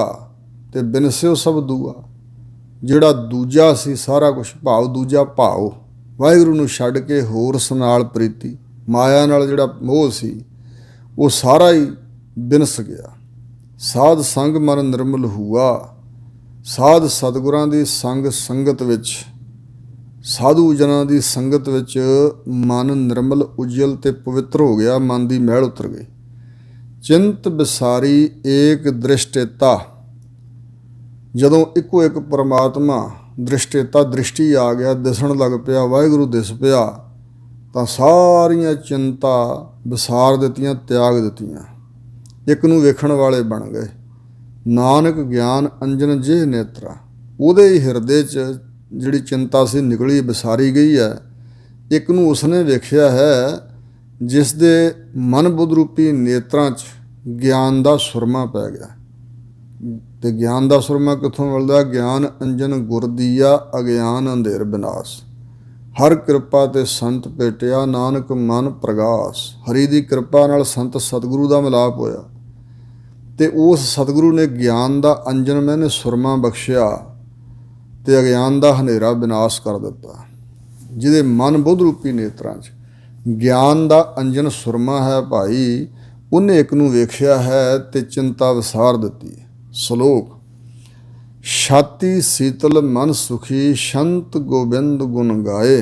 ਹੇ ਵਾਹਿਗੁਰੂ ਜੀ, ਹੇ ਗੋਬਿੰਦ ਅਕਾਲ ਪੁਰਖ ਜੀ, ਤੁਹਾਡੇ ਸ਼ੰਤ ਜਸ ਨੂੰ, ਤੁਹਾਡੇ ਗੁਣਾਂ ਨੂੰ ਗਾਈਏ। ਤੁਹਾਡੀ ਸਿਫਤ ਗਾ ਕੇ, ਤੁਹਾਡੇ ਸ਼ੰਤ ਜਸ ਨੂੰ ਗਾ ਕੇ, ਤੁਹਾਡੇ ਗੁਣਾਨਵਾਦ ਖੂਬੀਆਂ ਨੂੰ ਗਾ ਕੇ ਸਾਡੀ ਛਾਤੀ ਸੀਤਲ ਠੰਡੀ ਠਾਰ ਹੋ ਜਾਏ, ਮਨ ਸੁਖੀ ਹੋ ਜਾਏ। ਐਸੀ ਕਿਰਪਾ ਕਰੋ ਪ੍ਰਭ। ਹੇ ਵਾਹਿਗੁਰੂ ਜੀ, ਸਾਡੇ 'ਤੇ ਐਸੀ ਬਖਸ਼ਿਸ਼ ਕਰੋ, ਐਸੀ ਮਿਹਰ ਕਰੋ, ਐਸੀ ਕਿਰਪਾ ਕਰੋ। ਨਾਨਕ ਦਾਸ ਦਸਾਏ, ਅਸੀਂ ਤੁਹਾਡੇ ਦਾਸਾਂ ਦੇ ਦਾਸ ਬਣ ਜਾਈਏ ਅਤੇ ਫਿਰ ਤੁਹਾਡੇ ਗੁਣ ਗਾਈਏ। ਦਾਸਾਂ ਦੇ ਦਾਸ ਬਣ ਕੇ ਤੁਹਾਡੇ ਜਸ ਨੂੰ ਗਾਈਏ, ਸਾਡੀ ਛਾਤੀ ਸੀਤਲ ਹੋ ਜਾਏ, ਮਨ ਸੁਖੀ ਹੋ ਜਾਏ। ਪੌੜੀ। ਸ਼ੱਸ਼ਾ ਸ਼ੋਹਰੇ ਦਾਸ ਤੁਮਾਰੇ। ਛੱਛੇ ਅੱਖਰ ਰਾਹੀਂ ਬੇਨਤੀ ਕਰਦੇ ਹਾਂ ਕਿ ਮਹਾਰਾਜ ਅਸੀਂ ਤੁਹਾਡੇ ਦਾਸ ਹਾਂ, ਪਰ ਸ਼ੋਹਰੇ ਬਾਲਕ ਜੇ, ਬਾਲਕ ਬੇਸਮਝ ਮੰਨਿਆ ਗਿਆ। ਅਸੀਂ ਬੇਸਮਝ ਜੇ, ਮੂਰਖ ਜੇ, ਅਗਿਆਨੀ ਜੇ, ਬਾਲਕਾਂ ਵਰਗੇ ਤੁਹਾਡੇ ਦਾਸ ਹਾਂ। ਤੇ ਦਾਸ ਦਾਸਨ ਕੇ ਪਾਣੀ ਹਾਰੇ, ਜਿਹੜੇ ਤੁਹਾਡੇ ਦਾਸ ਨੇ ਨਾ ਸੰਤ, ਤੁਹਾਨੂੰ ਪਿਆਰੇ ਲੱਗਣ ਵਾਲੇ ਸੰਤ, ਜਿਹੜੇ ਉਹਨਾਂ ਸੰਤਾਂ ਦੇ ਅੱਗੇ ਸੇਵਾਦਾਰ ਹਨ, ਦਾਸ, ਤੁਹਾਡੇ ਦਾਸਾਂ ਦੇ ਦਾਸ, ਭਗਤਾਂ ਦੇ ਸੇਵਾਦਾਰ, ਅਸੀਂ ਉਹਨਾਂ ਦਾਸਰਿਆਂ ਦਾ ਵੀ ਪਾਣੀ ਭਰਨ ਵਾਲੇ ਹਾਂ। ਅਸੀਂ ਇੰਨੇ ਨੀਵੇਂ ਹਾਂ ਸੱਚੇ ਪਾਤਸ਼ਾਹ, ਤੁਹਾਡੇ ਨਿਕਟਵਰਤੀ ਨਹੀਂ, ਤੁਹਾਡੇ ਨਿਕਟਵਰਤੀ ਦਾਸਾਂ ਦੇ ਜੋ ਦਾਸ ਹਨ ਸੇਵਾਦਾਰ, ਉਹਨਾਂ ਦਾ ਵੀ ਅਸੀਂ ਪਾਣੀ ਢੋਣ ਵਾਲੇ ਹਾਂ। ਇਹਨੇ ਆਪਣੇ ਆਪ ਨੂੰ ਨੀਵੇਂ ਕਹਿ ਰਹੇ ਨੇ ਸਤਿਗੁਰੂ ਅਰਜਨ ਦੇਵ ਮਹਾਰਾਜ, ਸਾਨੂੰ ਸਿੱਖਿਆ ਦੇ ਰਹੇ। ਸ਼੍ਰੀ ਗੁਰੂ ਗ੍ਰੰਥ ਸਾਹਿਬ ਮਹਾਰਾਜ ਦੇ ਪਾਵਨ ਸਰੂਪ ਅੰਦਰ, ਪਾਵਨ ਬਾਣੀ ਅੰਦਰ ਬਹੁਤ ਐਸੇ ਬਚਨ ਹਜ਼ੂਰ ਨੇ ਉਚਾਰਨ ਕੀਤੇ ਨੇ। ਪਾਣੀ ਪੱਖਾ ਪੀਸ ਦਾਸ ਕਹਿ, ਇਹਦੇ ਰੱਬ ਦੇ ਸੰਤ ਦੇ ਅੱਗੇ ਪਾਣੀ ਭਰਿਆ ਕਰ ਤੇ ਪੱਖਾ ਝੱਲਿਆ ਕਰ ਗਰਮੀ ਦੇ ਦਿਨਾਂ 'ਚ, ਤੇ ਇਸੇ ਤਰ੍ਹਾਂ ਚੱਕੀ ਪੀਸਿਆ ਕਰ ਉਹਨਾਂ ਦਾ ਭੋਜਨ ਤਿਆਰ ਕਰਨ ਲਈ। ਤਬ ਹੋਏ ਨਿਹਾਲ, ਤਦੋਂ ਨਿਹਾਲ ਹੋ ਜਾਏਗਾ, ਦੁੱਖਾਂ ਤੋਂ ਰਹਿਤ ਹੋ ਜਾਏਗਾ। ਰਾਜ ਮਿਲਕ ਸਿਕਦਾਰੀਆਂ ਅਗਨੀ ਮਹਿ ਜਾਲ, ਰਾਜ ਜਗੀਰਾਂ ਸਰਦਾਰੀਆਂ ਇਹ ਅੱਗ 'ਚ ਪਾ ਕੇ ਸਾੜ ਸੁੱਟ। ਸੰਤ ਜਨਾਂ ਕਾ ਸ਼ੋਹਰਾ, ਸ਼ੋਹਰਾ ਮੈਨੇ ਬੱਚਾ ਬਾਲਕਾ ਨਿਕਾਜਿਆ। ਤਿਸ ਚਰਣੀ ਲਾਗ ਮਾਇਆ ਧਾਰੀ, ਛਤਰਪੁਰ ਤਿਨ ਛੋਡੋ ਤਿਆਗ। ਭਗਤ ਜਨਾਂ ਕਾ ਲੂਗਰਾ, ਪਾਟੀ ਜੁੱਲੀ, ਲੀਰਾਂ ਵਾਲੀ ਜੁੱਲੀ ਵੀ ਜੇ ਮਿਲ ਜਾਏ ਨਾ ਸੰਤਾਂ ਦੇ ਕੋਲੋਂ ਰਹਿਣ ਨੂੰ, ਰਿਹਾਇਸ਼ ਇਹੋ ਜਿਹੀ, ਪ੍ਰਬੰਧ ਇਹੋ ਜਿਹਾ ਹੋਵੇ ਸਾਦਾ ਮੁਰਾਦਾ ਜਿਹਾ। ਸੰਤ ਜਨਾਂ ਕਾ ਸ਼ੋਹਰਾ ਤਿਸ ਚਰਣੀ ਲਾਗ, ਮਾਇਆ ਧਾਰੀ ਛਤਰਪੁਰ ਤਿਨ ਛੋਡੋ ਤਿਆਗ। ਭਗਤ ਜਨਾਂ ਕਾ ਲੂਗਰਾ ਊੜ ਨਗਨ ਨਾ ਹੋਈ, ਸਾਗਤ ਸਿਰ ਪਾਉ ਰੇਸ਼ਮੀ ਪਹਿਰਤ ਪਤ ਖੋਈ। ਸਾਗਤ ਸਿਉ ਮੁਖ ਜੋਰਿਆ, ਦਵੀਚੋਂ ਟੂਟਾ, ਹਰ ਜਨ ਕੀ ਸੇਵਾ ਜੋ ਕਰੈ ਇਤ ਉਤਹਿ ਛੂਟੈ। ਜਿਹੜਾ ਰੱਬ ਦੇ ਸੰਤ ਦੀ ਸੇਵਾ ਕਰਦਾ ਦੋਵਾਂ ਜਹਾਨਾਂ ਵਿੱਚ ਛੁੱਟ ਜਾਂਦਾ ਦੁੱਖਾਂ ਤਕਲੀਫਾਂ ਤੋਂ। ਔਰ ਕਬੀਰ ਜੀ ਨੇ ਇੰਝ ਵੀ ਬਚਨ ਕੀਤੇ ਨੇ, ਕਬੀਰ ਹੈ ਗੈ ਬਾਹਨ ਸਗਨ ਘਨ, ਛਤਰਪਤੀ ਕੀ ਨਾਰ। ਕੋਈ ਇਸਤਰੀ ਐਸੇ ਰਾਜੇ ਛਤਰਪਤੀ ਬਾਦਸ਼ਾਹ ਦੀ ਇਸਤਰੀ ਹੋਵੇ, ਧਰਮ ਪਤਨੀ ਹੋਵੇ, ਰਾਣੀ ਹੋਵੇ, ਜਿਸ ਬਾਦਸ਼ਾਹ ਦੇ ਤਬੇਲਿਆਂ ਦੇ ਵਿੱਚ ਬੜੇ ਘੋੜੇ ਖੜੇ ਹੋਣ, ਬੜੇ ਹਾਥੀ ਹੋਣ, ਬੜੀਆਂ ਸੁਖ ਪਾਲਕੀਆਂ ਤੇ ਬੱਘੀਆਂ ਤੇ ਰਾਥ ਹੋਣ, ਤੇ ਤਾਸ ਪਟੰਤਰ ਨਾ ਪੁੱਜਿਆ ਹਰ ਜਨ ਕੀ ਪਨਿਹਾਰ। ਉਹ ਰਾਣੀ ਉਸ ਛਤਰਪਤੀ ਬਾਦਸ਼ਾਹ ਦੀ ਜਿਹਨੂੰ ਕਿਸੇ ਚੀਜ਼ ਦੀ ਕੋਈ ਥੋੜ੍ਹੀ ਨਹੀਂ, ਉਹ ਇੱਕ ਪਾਸੇ, ਤੇ ਦੂਜੇ ਪਾਸੇ ਰੱਬ ਦੇ ਸੰਤਾਂ ਦਾ ਪਾਣੀ ਭਰਨ ਵਾਲੀ, ਪਾਣੀ ਢੋਣ ਵਾਲੀ ਗਰੀਬੜੀ ਜੀ ਕੋਈ ਮਾਈ, ਉਹਦੇ ਬਰਾਬਰ ਉਹ ਨਹੀਂ ਪੁੱਜ ਸਕਦੀ। ਤਾਸ ਪਟੰਤਰ ਨਾ ਪੁੱਜੈ ਹਰ ਜਨ ਕੀ ਪਨਿਹਾਰ। ਹਰੀ ਦੇ ਸੰਤਾਂ ਦੀ ਜਿਹੜੀ ਪਨਿਹਾਰੀ ਹੈ ਨਾ, ਪਾਣੀ ਢੋਣ ਵਾਲੀ, ਉਹਦੇ ਬਰਾਬਰ ਉਹ ਰਾਣੀ ਨਹੀਂ ਪੁੱਜ ਸਕਦੀ। ਤੇ ਫਿਰ ਕਿਸੇ ਨੇ ਕਿਹਾ ਕਬੀਰ ਜੀ ਕਿਉਂ ਇਹ ਨਿੰਦਾ ਕਰ ਰਹੇ ਹੋ ਰਾਣੀ ਦੀ, ਤੇ ਰੱਬ ਦੇ ਸੰਤ ਜਨਾਂ ਦੀ ਦਾਸੀ ਦੀ ਇੰਨੀ ਸਿਫਤ ਕਿਉਂ? ਕਬੀਰ ਨ੍ਰਿਪ ਨਾਰੀ ਕਿਉਂ ਨਿੰਦੀ ਹੈ, ਕਿਉਂ ਹਰ ਚੇਰੀ ਕੋ ਮਾਨ। ਰੱਬ ਦੇ ਸੰਤ ਦੀ ਦਾਸੀ ਰੱਬ ਦੀ ਦਾਸੀ ਹੈ, ਉਹਨੂੰ ਕਿਉਂ ਇੰਨਾ ਮਾਣ ਪਈ? ਕਬੀਰ ਜੀ ਪ੍ਰਸ਼ਨ ਆਪ ਹੀ ਕਰਕੇ ਫਿਰ ਜਵਾਬ ਦੇ ਰਹੇ ਨੇ। ਕਹਿੰਦੇ ਉਹ ਮਾਂਗ ਸਵਾਰੈ ਬਿਖੈ ਕਉ, ਉਹ ਸਿਮਰੈ ਹਰ ਨਾਮ। ਰੱਬ ਦੇ ਸੰਤਾਂ ਦਾ ਪਾਣੀ ਢੋਣ ਵਾਲੀ ਤਾਂ ਹੀ ਉਹ ਢੋਂਦੀ ਹੈ, ਉਹਦੇ ਅੰਦਰ ਕੋਈ ਭਾਵਨਾ ਹੈ, ਤੇ ਰੱਬ ਦੇ ਸੰਤ ਕੋਲ ਉਹਨੂੰ ਨਾਮ ਸੁਣਨ ਨੂੰ ਮਿਲਦਾ, ਉਹਨੂੰ ਕੋਈ ਆਨੰਦ ਜਿਹਾ ਆਉਂਦਾ ਹੈ, ਰਸ ਆਉਂਦਾ, ਉਹਨੂੰ ਚੰਗਾ ਲੱਗਦਾ ਰੱਬ ਦਾ ਨਾਮ, ਤਾਂ ਹੀ ਤਾਂ ਉੱਥੇ ਲੰਮਾ ਸਮਾਂ ਪਾਣੀ ਢੋਂਦੀ ਹੈ, ਸੇਵਾ ਕਰਦੀ ਹੈ, ਉਹਦੇ ਅੰਦਰ ਕੋਈ ਭਾਵਨਾ ਹੈ ਤਾਂ। ਤੇ ਇਸ ਕਰਕੇ ਰੱਬ ਦੇ ਸੰਤ ਦਾ ਅੱਗੇ ਦਰਗਾਹ ਵਿੱਚ ਸਤਿਕਾਰ ਹੈ, ਰੱਬ ਦੇ ਉਹ ਨੇੜੇ ਹੈ, ਤੇ ਉਹ ਜਿਹੜੀ ਦਾਸੀ ਉਹਨੇ ਵੀ ਛੁੱਟ ਜਾਣਾ। ਤੇ ਜਿਹੜੀ ਰਾਣੀ ਹੈ ਉਹ ਤਾਂ ਰਾਜੇ ਦੀ ਛੇਜ ਮਾਨਣ ਵਾਸਤੇ ਸਾਰਾ ਦਿਨ ਆਪਣੀਆਂ ਸ਼ਿੰਗਾਰ ਪੱਟੀਆਂ ਤੇ ਇਸੇ ਤਰ੍ਹਾਂ ਮਾਂਗ ਸਵਾਰਦੀ ਰਹਿੰਦੀ ਹੈ, ਤੇ ਰਾਜਾ ਕਿਸ ਤਰ੍ਹਾਂ ਮੇਰੇ ਰੂਪ 'ਤੇ ਪ੍ਰਸੰਨ ਹੋਵੇ, ਖੁਸ਼ ਹੋਵੇ। ਉਹਨੂੰ ਸਿਰਫ ਮਨੋਰਥ ਹੀ ਇਹ ਜੀਵਨ ਦਾ। ਉਹਨੇ ਰੱਬ ਦੇ ਸੰਤਾਂ ਦਾ ਪਾਣੀ ਢੋ ਕੇ ਵਾਹਿਗੁਰੂ ਦਾ ਸਿਮਰਨ ਵੀ ਨਾਲ ਕੀਤਾ। ਸੋ ਇਤਿਆਦਿਕ ਇੱਥੇ ਸਤਿਗੁਰੂ ਮਹਾਰਾਜ ਬਚਨ ਕਰ ਰਹੇ ਨੇ ਕਿ ਹੇ ਵਾਹਿਗੁਰੂ ਜੀ, ਅਸੀਂ ਛੱਛੇ ਅੱਖਰ ਰਾਹੀਂ ਬੇਨਤੀ ਕਰਦੇ ਹਾਂ ਕਿ ਅਸੀਂ ਤੁਹਾਡੇ ਸ਼ੋਹਰੇ ਜੇ, ਬਾਲਕੇ ਜੇ ਦਾਸ ਹਾਂ, ਤੁਹਾਡੇ ਹੀ ਪੈਦਾ ਕੀਤੇ ਹੋਏ ਹਾਂ। ਦਾਸ ਦਾਸਨ ਕੇ ਪਾਣੀ ਹਾਰੇ, ਜਿਹੜੇ ਤੁਹਾਡੇ ਦਾਸ ਸੰਤ ਨੇ ਉਹਨਾਂ ਦੇ ਦਾਸ ਸੇਵਾਦਾਰ, ਉਹਨਾਂ ਦੇ ਅਸੀਂ ਪਾਣੀ ਭਰਨ ਵਾਲੇ, ਪਾਣੀ ਢੋਣ ਵਾਲੇ ਸੇਵਕ ਹਾਂ। ਛੱਛਾ ਛਾਰ ਹੋਦ ਤੇਰੇ ਸੰਤਾ, ਹੇ ਵਾਹਿਗੁਰੂ ਜੀ, ਤੇਰੇ ਸੰਤ ਜਨਾਂ ਦੀ ਉਹੀ ਜੀਵ ਛਾਰ ਧੂੜ ਬਣਦਾ ਹੈ। ਆਪਣੀ ਕਿਰਪਾ ਕਰੋ ਭਗਵੰਤਾ, ਜਿਸ ਤੇ ਖਟ ਭੰਗਾ ਸੁਪੰਨ। ਹੈ ਭਗਵੰਤ, ਸਾਰੀਆਂ ਸ਼ਕਤੀਆਂ ਵਾਲੇ ਵਾਹਿਗੁਰੂ ਜੀ, ਜਿਸ ਤੇ ਤੁਸੀਂ ਆਪਣੀ ਕਿਰਪਾ ਕਰਦੇ ਹੋ। ਨਹੀਂ ਤਾਂ ਕਿੱਥੇ ਮਾਣ ਛੱਡਿਆ ਜਾਂਦਾ, ਕਿੱਥੇ ਹੰਕਾਰ ਤਿਆਗਦਾ ਵਿਅਕਤੀ, ਕਿੱਥੇ ਨੀਵਾਂ ਹੁੰਦਾ। ਸੋ ਹਜ਼ੂਰ ਕਹਿੰਦੇ ਨੇ ਤੇਰੇ ਸੰਤ ਜਨਾਂ ਦੀ ਛਾਰ ਚਰਨ ਧੂੜ ਉਹੀ ਹੁੰਦਾ ਜਿਸ ਤੇ ਤੁਸੀਂ ਆਪਣੀ ਕਿਰਪਾ ਕਰਦੇ ਹੋ। ਛਾੜ ਸਿਆਣਪ ਬਹੁ ਚਤੁਰਾਈ, ਸੰਤਨ ਕੀ ਮਨ ਟੇਕ ਟਿਕਾਈ।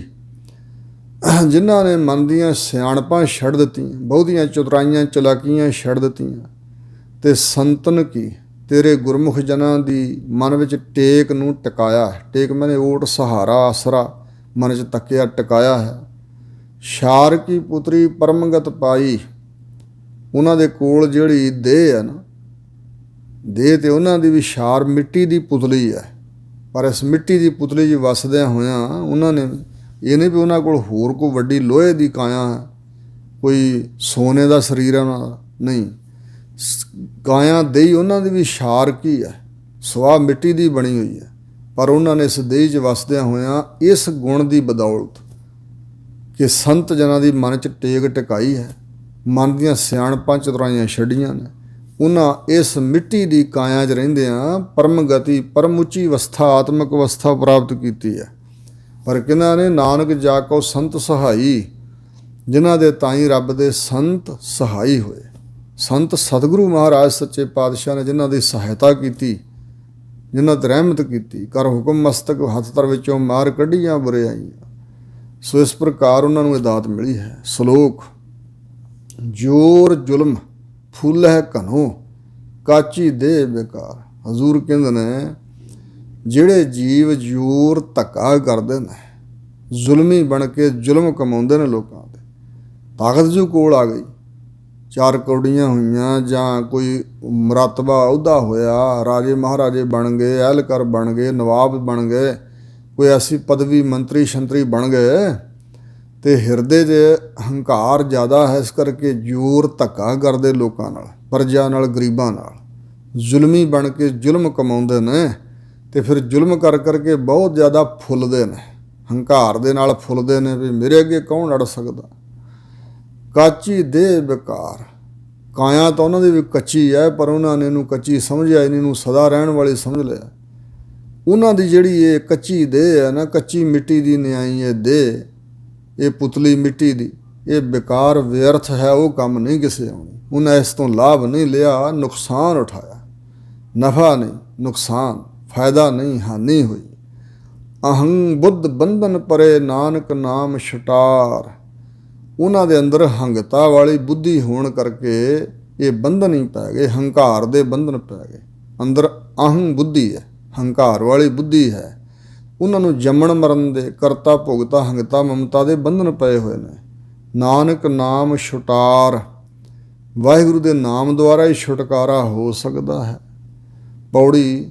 ਜੱਜਾ ਜਾਣੈ ਹਉ ਕਛ ਹੂਆ, ਜੱਜੇ ਅੱਖਰ ਰਾਹੀਂ ਉਪਦੇਸ਼ ਹੈ ਕਿ ਜਿਹੜਾ ਜੀਵ ਇਹ ਜਾਣਦਾ ਹੈ ਕਿ ਮੈਂ ਵੀ ਕੁਝ ਹੋਇਆ ਹਾਂ, ਮੈਂ ਕੁਝ ਬਣ ਗਿਆ ਹਾਂ, ਮੇਰੀ ਵੀ ਕੋਈ ਅਹਿਮੀਅਤ ਆ, ਮੈਂ ਬੜਾ ਮਹਾਨ, ਆਪਣੇ ਆਪ ਨੂੰ ਕੁਛ ਸਮਝ ਬੈਠਾ।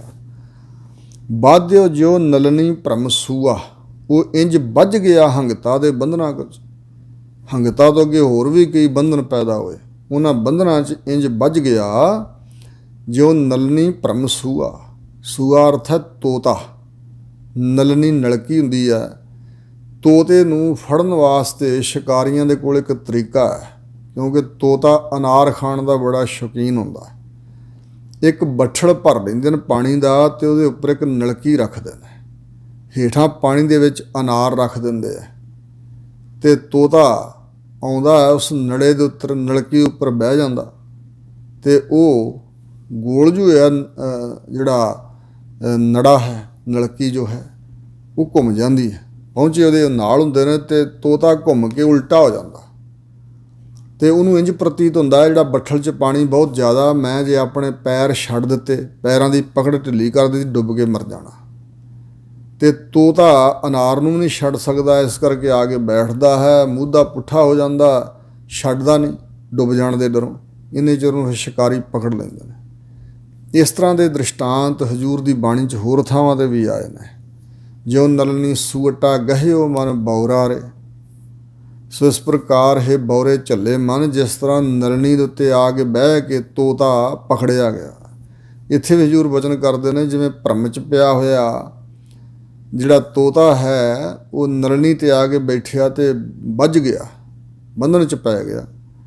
ਜੋ ਜਾਣੈ ਹਉ ਭਗਤ ਗਿਆਨੀ, ਜਿਹੜਾ ਆਪਣੇ ਮਨ 'ਚ ਇਹ ਜਾਣ ਲੈਂਦਾ ਕਿ ਮੈਂ ਬੜਾ ਭਗਤ ਹਾਂ ਪਰਮਾਤਮਾ ਦਾ, ਕੁਝ ਬਣ ਬੈਠਾ ਨਾ, ਮੈਂ ਭਗਤ ਹਾਂ, ਮੈਂ ਬੜਾ ਗਿਆਨੀ, ਬੜੀ ਵਿਦਿਆ ਪੜ੍ਹੀ, ਮੈਂ ਗਿਆਨਵਾਨ ਬੰਦਾ, ਮੈਨੂੰ ਬੜੀ ਸਮਝ ਹੈ। ਆਗਿਆ ਠਾਕੁਰ ਤਿਲ ਨਹੀਂ ਮਾਨੀ, ਉਹਦੀ ਇਹ ਹੰਗਤਾ ਅੱਗੇ ਪ੍ਰਲੋਕ 'ਚ ਪਰਮਾਤਮਾ ਦੇ ਠਾਕੁਰ ਦੇ ਅੱਗੇ ਤਿਲ ਮਾਤਰ ਵੀ, ਭੋਰਾ ਮਾਤਰ ਵੀ ਮੰਨੀ ਨਾ ਗਈ, ਪ੍ਰਵਾਨ ਨਾ ਚੜ੍ਹੀ, ਕਿਉਂਕਿ ਹੰਗਤਾ ਕਰ ਰਿਹਾ। ਹੰਗਤਾ ਕਰਕੇ ਕਹਿੰਦਾ ਮੈਂ ਭਗਤ ਹਾਂ, ਮੈਂ ਗਿਆਨੀ ਹਾਂ, ਉਹਦੀ ਇੱਕ ਵੀ ਇਹ ਜਿਹੜੀ ਕਰਨੀ ਹੈ ਪਰਮਾਤਮਾ ਦੇ ਦਰ 'ਤੇ ਨਹੀਂ ਮੰਨੀ ਜਾਂਦੀ। ਜੋ ਜਾਣੈ ਮੈਂ ਕਥਨੀ ਕਰਤਾ, ਜਿਹੜਾ ਕਥਾ ਕਰਦਾ ਸਾਡੇ ਵਾਂਗ, ਜਿਹੜਾ ਇਹ ਜਾਣਦਾ ਵੀ ਮੈਂ ਕਥਨੀ ਲੋਕਾਂ ਸਾਹਮਣੇ ਬੜੀ ਸੋਹਣੀ ਕਰਦਾ ਹਾਂ, ਮੈਨੂੰ ਕਥਾ ਕਰਨ ਦਾ ਬੜਾ ਚੱਜ ਹੈ, ਮੈਂ ਬੜਾ ਕਥਾਕੜ ਹਾਂ। ਔਰ ਵਿਆਪਾਰੀ ਬਸੁਧਾ ਜਿਉਂ ਫਿਰਤਾ, ਇੱਥੇ ਬਸੁਧਾ ਪਾਠ ਨਹੀਂ ਕਦੇ ਕਰਨਾ, ਇਹ ਬਸੁਧਾ ਪਾਠ ਹੈ। ਬਸੁਧਾ ਬੱਬਾ ਘੱਟ ਕਰਕੇ ਤੇ ਜਿਹੜਾ ਸੁੱਧਾ ਬਸੁਧਾ ਕਰੋਗੇ ਤਾਂ ਅਰਥ ਗਲਤ ਹੋਏਗਾ। ਇੱਕ ਬੇਸੁੱਧ ਹੁੰਦਾ ਹੈ, ਬੇਹੋਸ਼, ਤੇ ਬਸੁਧਾ, ਬਸੁਧਾ ਦਾ ਅਰਥ ਹੈ ਧਰਤੀ। ਜਿਸ ਤਰ੍ਹਾਂ ਵਪਾਰੀ ਬੰਦਾ ਪੁਰਾਣੇ ਸਮਿਆਂ 'ਚ ਜਿਹੜੇ ਫੇਰੀ ਲਾ ਕੇ ਕੋਈ ਚੀਜ਼ਾਂ ਵੇਚਦੇ ਸੀ, ਜਾਂ ਉਂਝ ਵੀ ਵਪਾਰੀ ਸੌਦਾ ਸੂਦ ਵੱਡੇ ਪੱਧਰ 'ਤੇ ਵੀ ਊਠਾਂ ਬੈਲਾਂ 'ਤੇ ਲੱਦ ਕੇ ਲਿਜਾ ਕੇ ਦੂਰ ਦੁਰਾਡੇ ਜਾ ਕੇ ਵੇਚਦੇ ਸੀ। ਘਰ 'ਚ ਰਹਿਣਾ ਘੱਟ ਮਿਲਦਾ ਸੀ, ਧਰਤੀ ਦਾ ਭਰਮਣ ਕਰਨਾ ਪੈਂਦਾ ਸੀ ਬੜੀ ਦੂਰ ਤੱਕ। ਜਿਸ ਤਰ੍ਹਾਂ ਵਪਾਰੀ ਧਰਤੀ ਗਾਉਂਦਾ ਫਿਰਦਾ ਹੈ, ਇਸ ਤਰ੍ਹਾਂ ਹੀ ਉਹ ਕਥਨੀ ਕਰਨ ਵਾਲਾ ਮਨੁੱਖ ਹੈ, ਜਿਹੜਾ ਕਥਨੀ ਕਰਨ ਦਾ ਮਾਣ ਕਰਦਾ, ਆਪਣੇ ਆਪ ਨੂੰ ਕਥਨੀ ਕਰਨ ਵਾਲਾ ਬੜਾ ਵੱਡਾ ਸਮਝ ਲੈਂਦਾ ਹੈ। ਸਾਧ ਸੰਗ ਜਿਹੇ ਹਉਮੈ ਮਾਰੀ, ਪਰ ਸਾਧੂ ਸਤਿਗੁਰਾਂ ਦੀ ਸੰਗਤ 'ਚ ਰਹਿ ਕੇ, ਸਾਧੂ ਜਨਾਂ ਗੁਰਮੁਖ ਜਨਾਂ ਦੀ ਸੰਗਤ 'ਚ ਰਹਿ ਕੇ ਜਿਸ ਨੇ ਆਪਣੇ ਅੰਦਰੋਂ ਹਉਮੈ ਨੂੰ, ਹੰਗਤਾ ਮਮਤਾ ਨੂੰ ਮਾਰ ਲਿਆ ਹੈ, ਨਾਨਕ ਤਾ ਕੋ ਮਿਲੇ ਮੁਰਾਰੀ। ਹਜ਼ੂਰ ਗੁਰੂ ਅਰਜਨ ਦੇਵ ਜੀ ਫਰਮਾਉਂਦੇ ਨੇ, ਤਾ ਕਉ ਤਿਸ ਦੇ ਤਾਈਂ ਮਿਲ ਪਏ ਹਨ ਮੁਰਾਰੀ ਅਕਾਲ ਪੁਰਖ ਜੀ, ਸੰਸਾਰ ਦੇ ਸੰਤਾਪ ਹਰਤਾ ਵਾਹਿਗੁਰੂ ਜੀ ਮਿਲ ਪਏ। ਸ਼ਲੋਕ, ਅਗਲਾ ਸ਼ਲੋਕ ਸਤਿਗੁਰੂ ਗੁਰਦੇਵ ਫਰਮਾਉਂਦੇ ਨੇ ਕਿ ਚਾਲਾਂਗੇ ਉਠ ਨਾਮ ਜਪ ਨਿਸ ਬਾਸਰ ਆਰਾਧ, ਚਾਲਾਂਗੇ ਅੰਮ੍ਰਿਤ ਵੇਲੇ ਸੁਬਾਹ ਵੇਲੇ, ਚਾਲਾਂਗ ਰਾਤ ਦਾ ਪਿਛਲਾ ਪਹਿਰ, ਉਦੋਂ ਉੱਠ ਕੇ ਭਾਈ ਵਾਹਿਗੁਰੂ ਦਾ ਨਾਮ ਜਪ, ਤੇ ਇਸ ਨਾਮ ਜਪਣ ਦਾ ਬੜਾ ਵੱਡਾ ਫਲ ਹੋਵੇਗਾ। ਫਿਰ ਸਹਿਜੇ ਸਹਿਜੇ ਦਿਨੇ ਰਾਤ ਹੀ ਜਪਣ ਲੱਗ ਪਈਦਾ ਹੈ।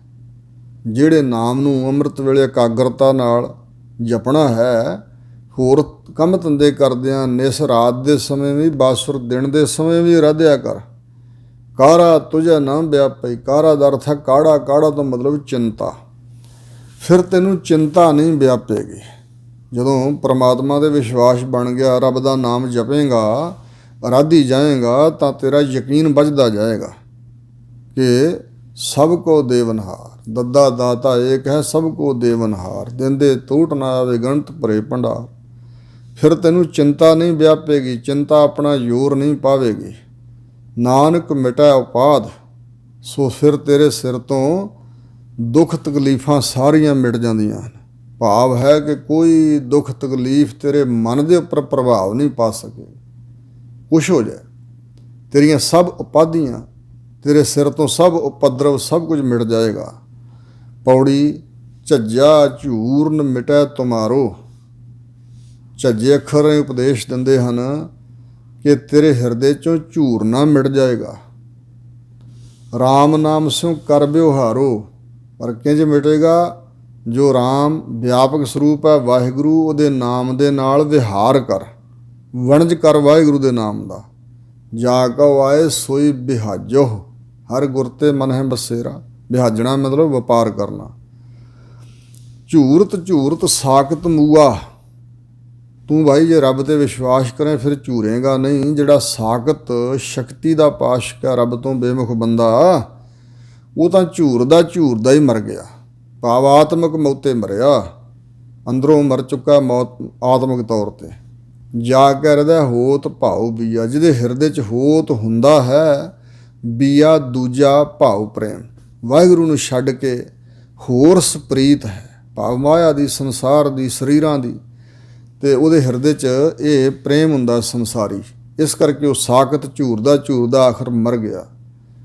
ਝਰਹਿ ਕਸੰਮਲ ਪਾਪ ਤੇਰੇ ਮਨੂਆ, ਹੇ ਮੇਰੇ ਮਨੂਆ ਮਨ, ਤੇਰੇ ਸਾਰੇ ਛੋਟੇ ਵੱਡੇ ਪਾਪ ਝੜ ਜਾਣਗੇ, ਲੱਥ ਜਾਣਗੇ।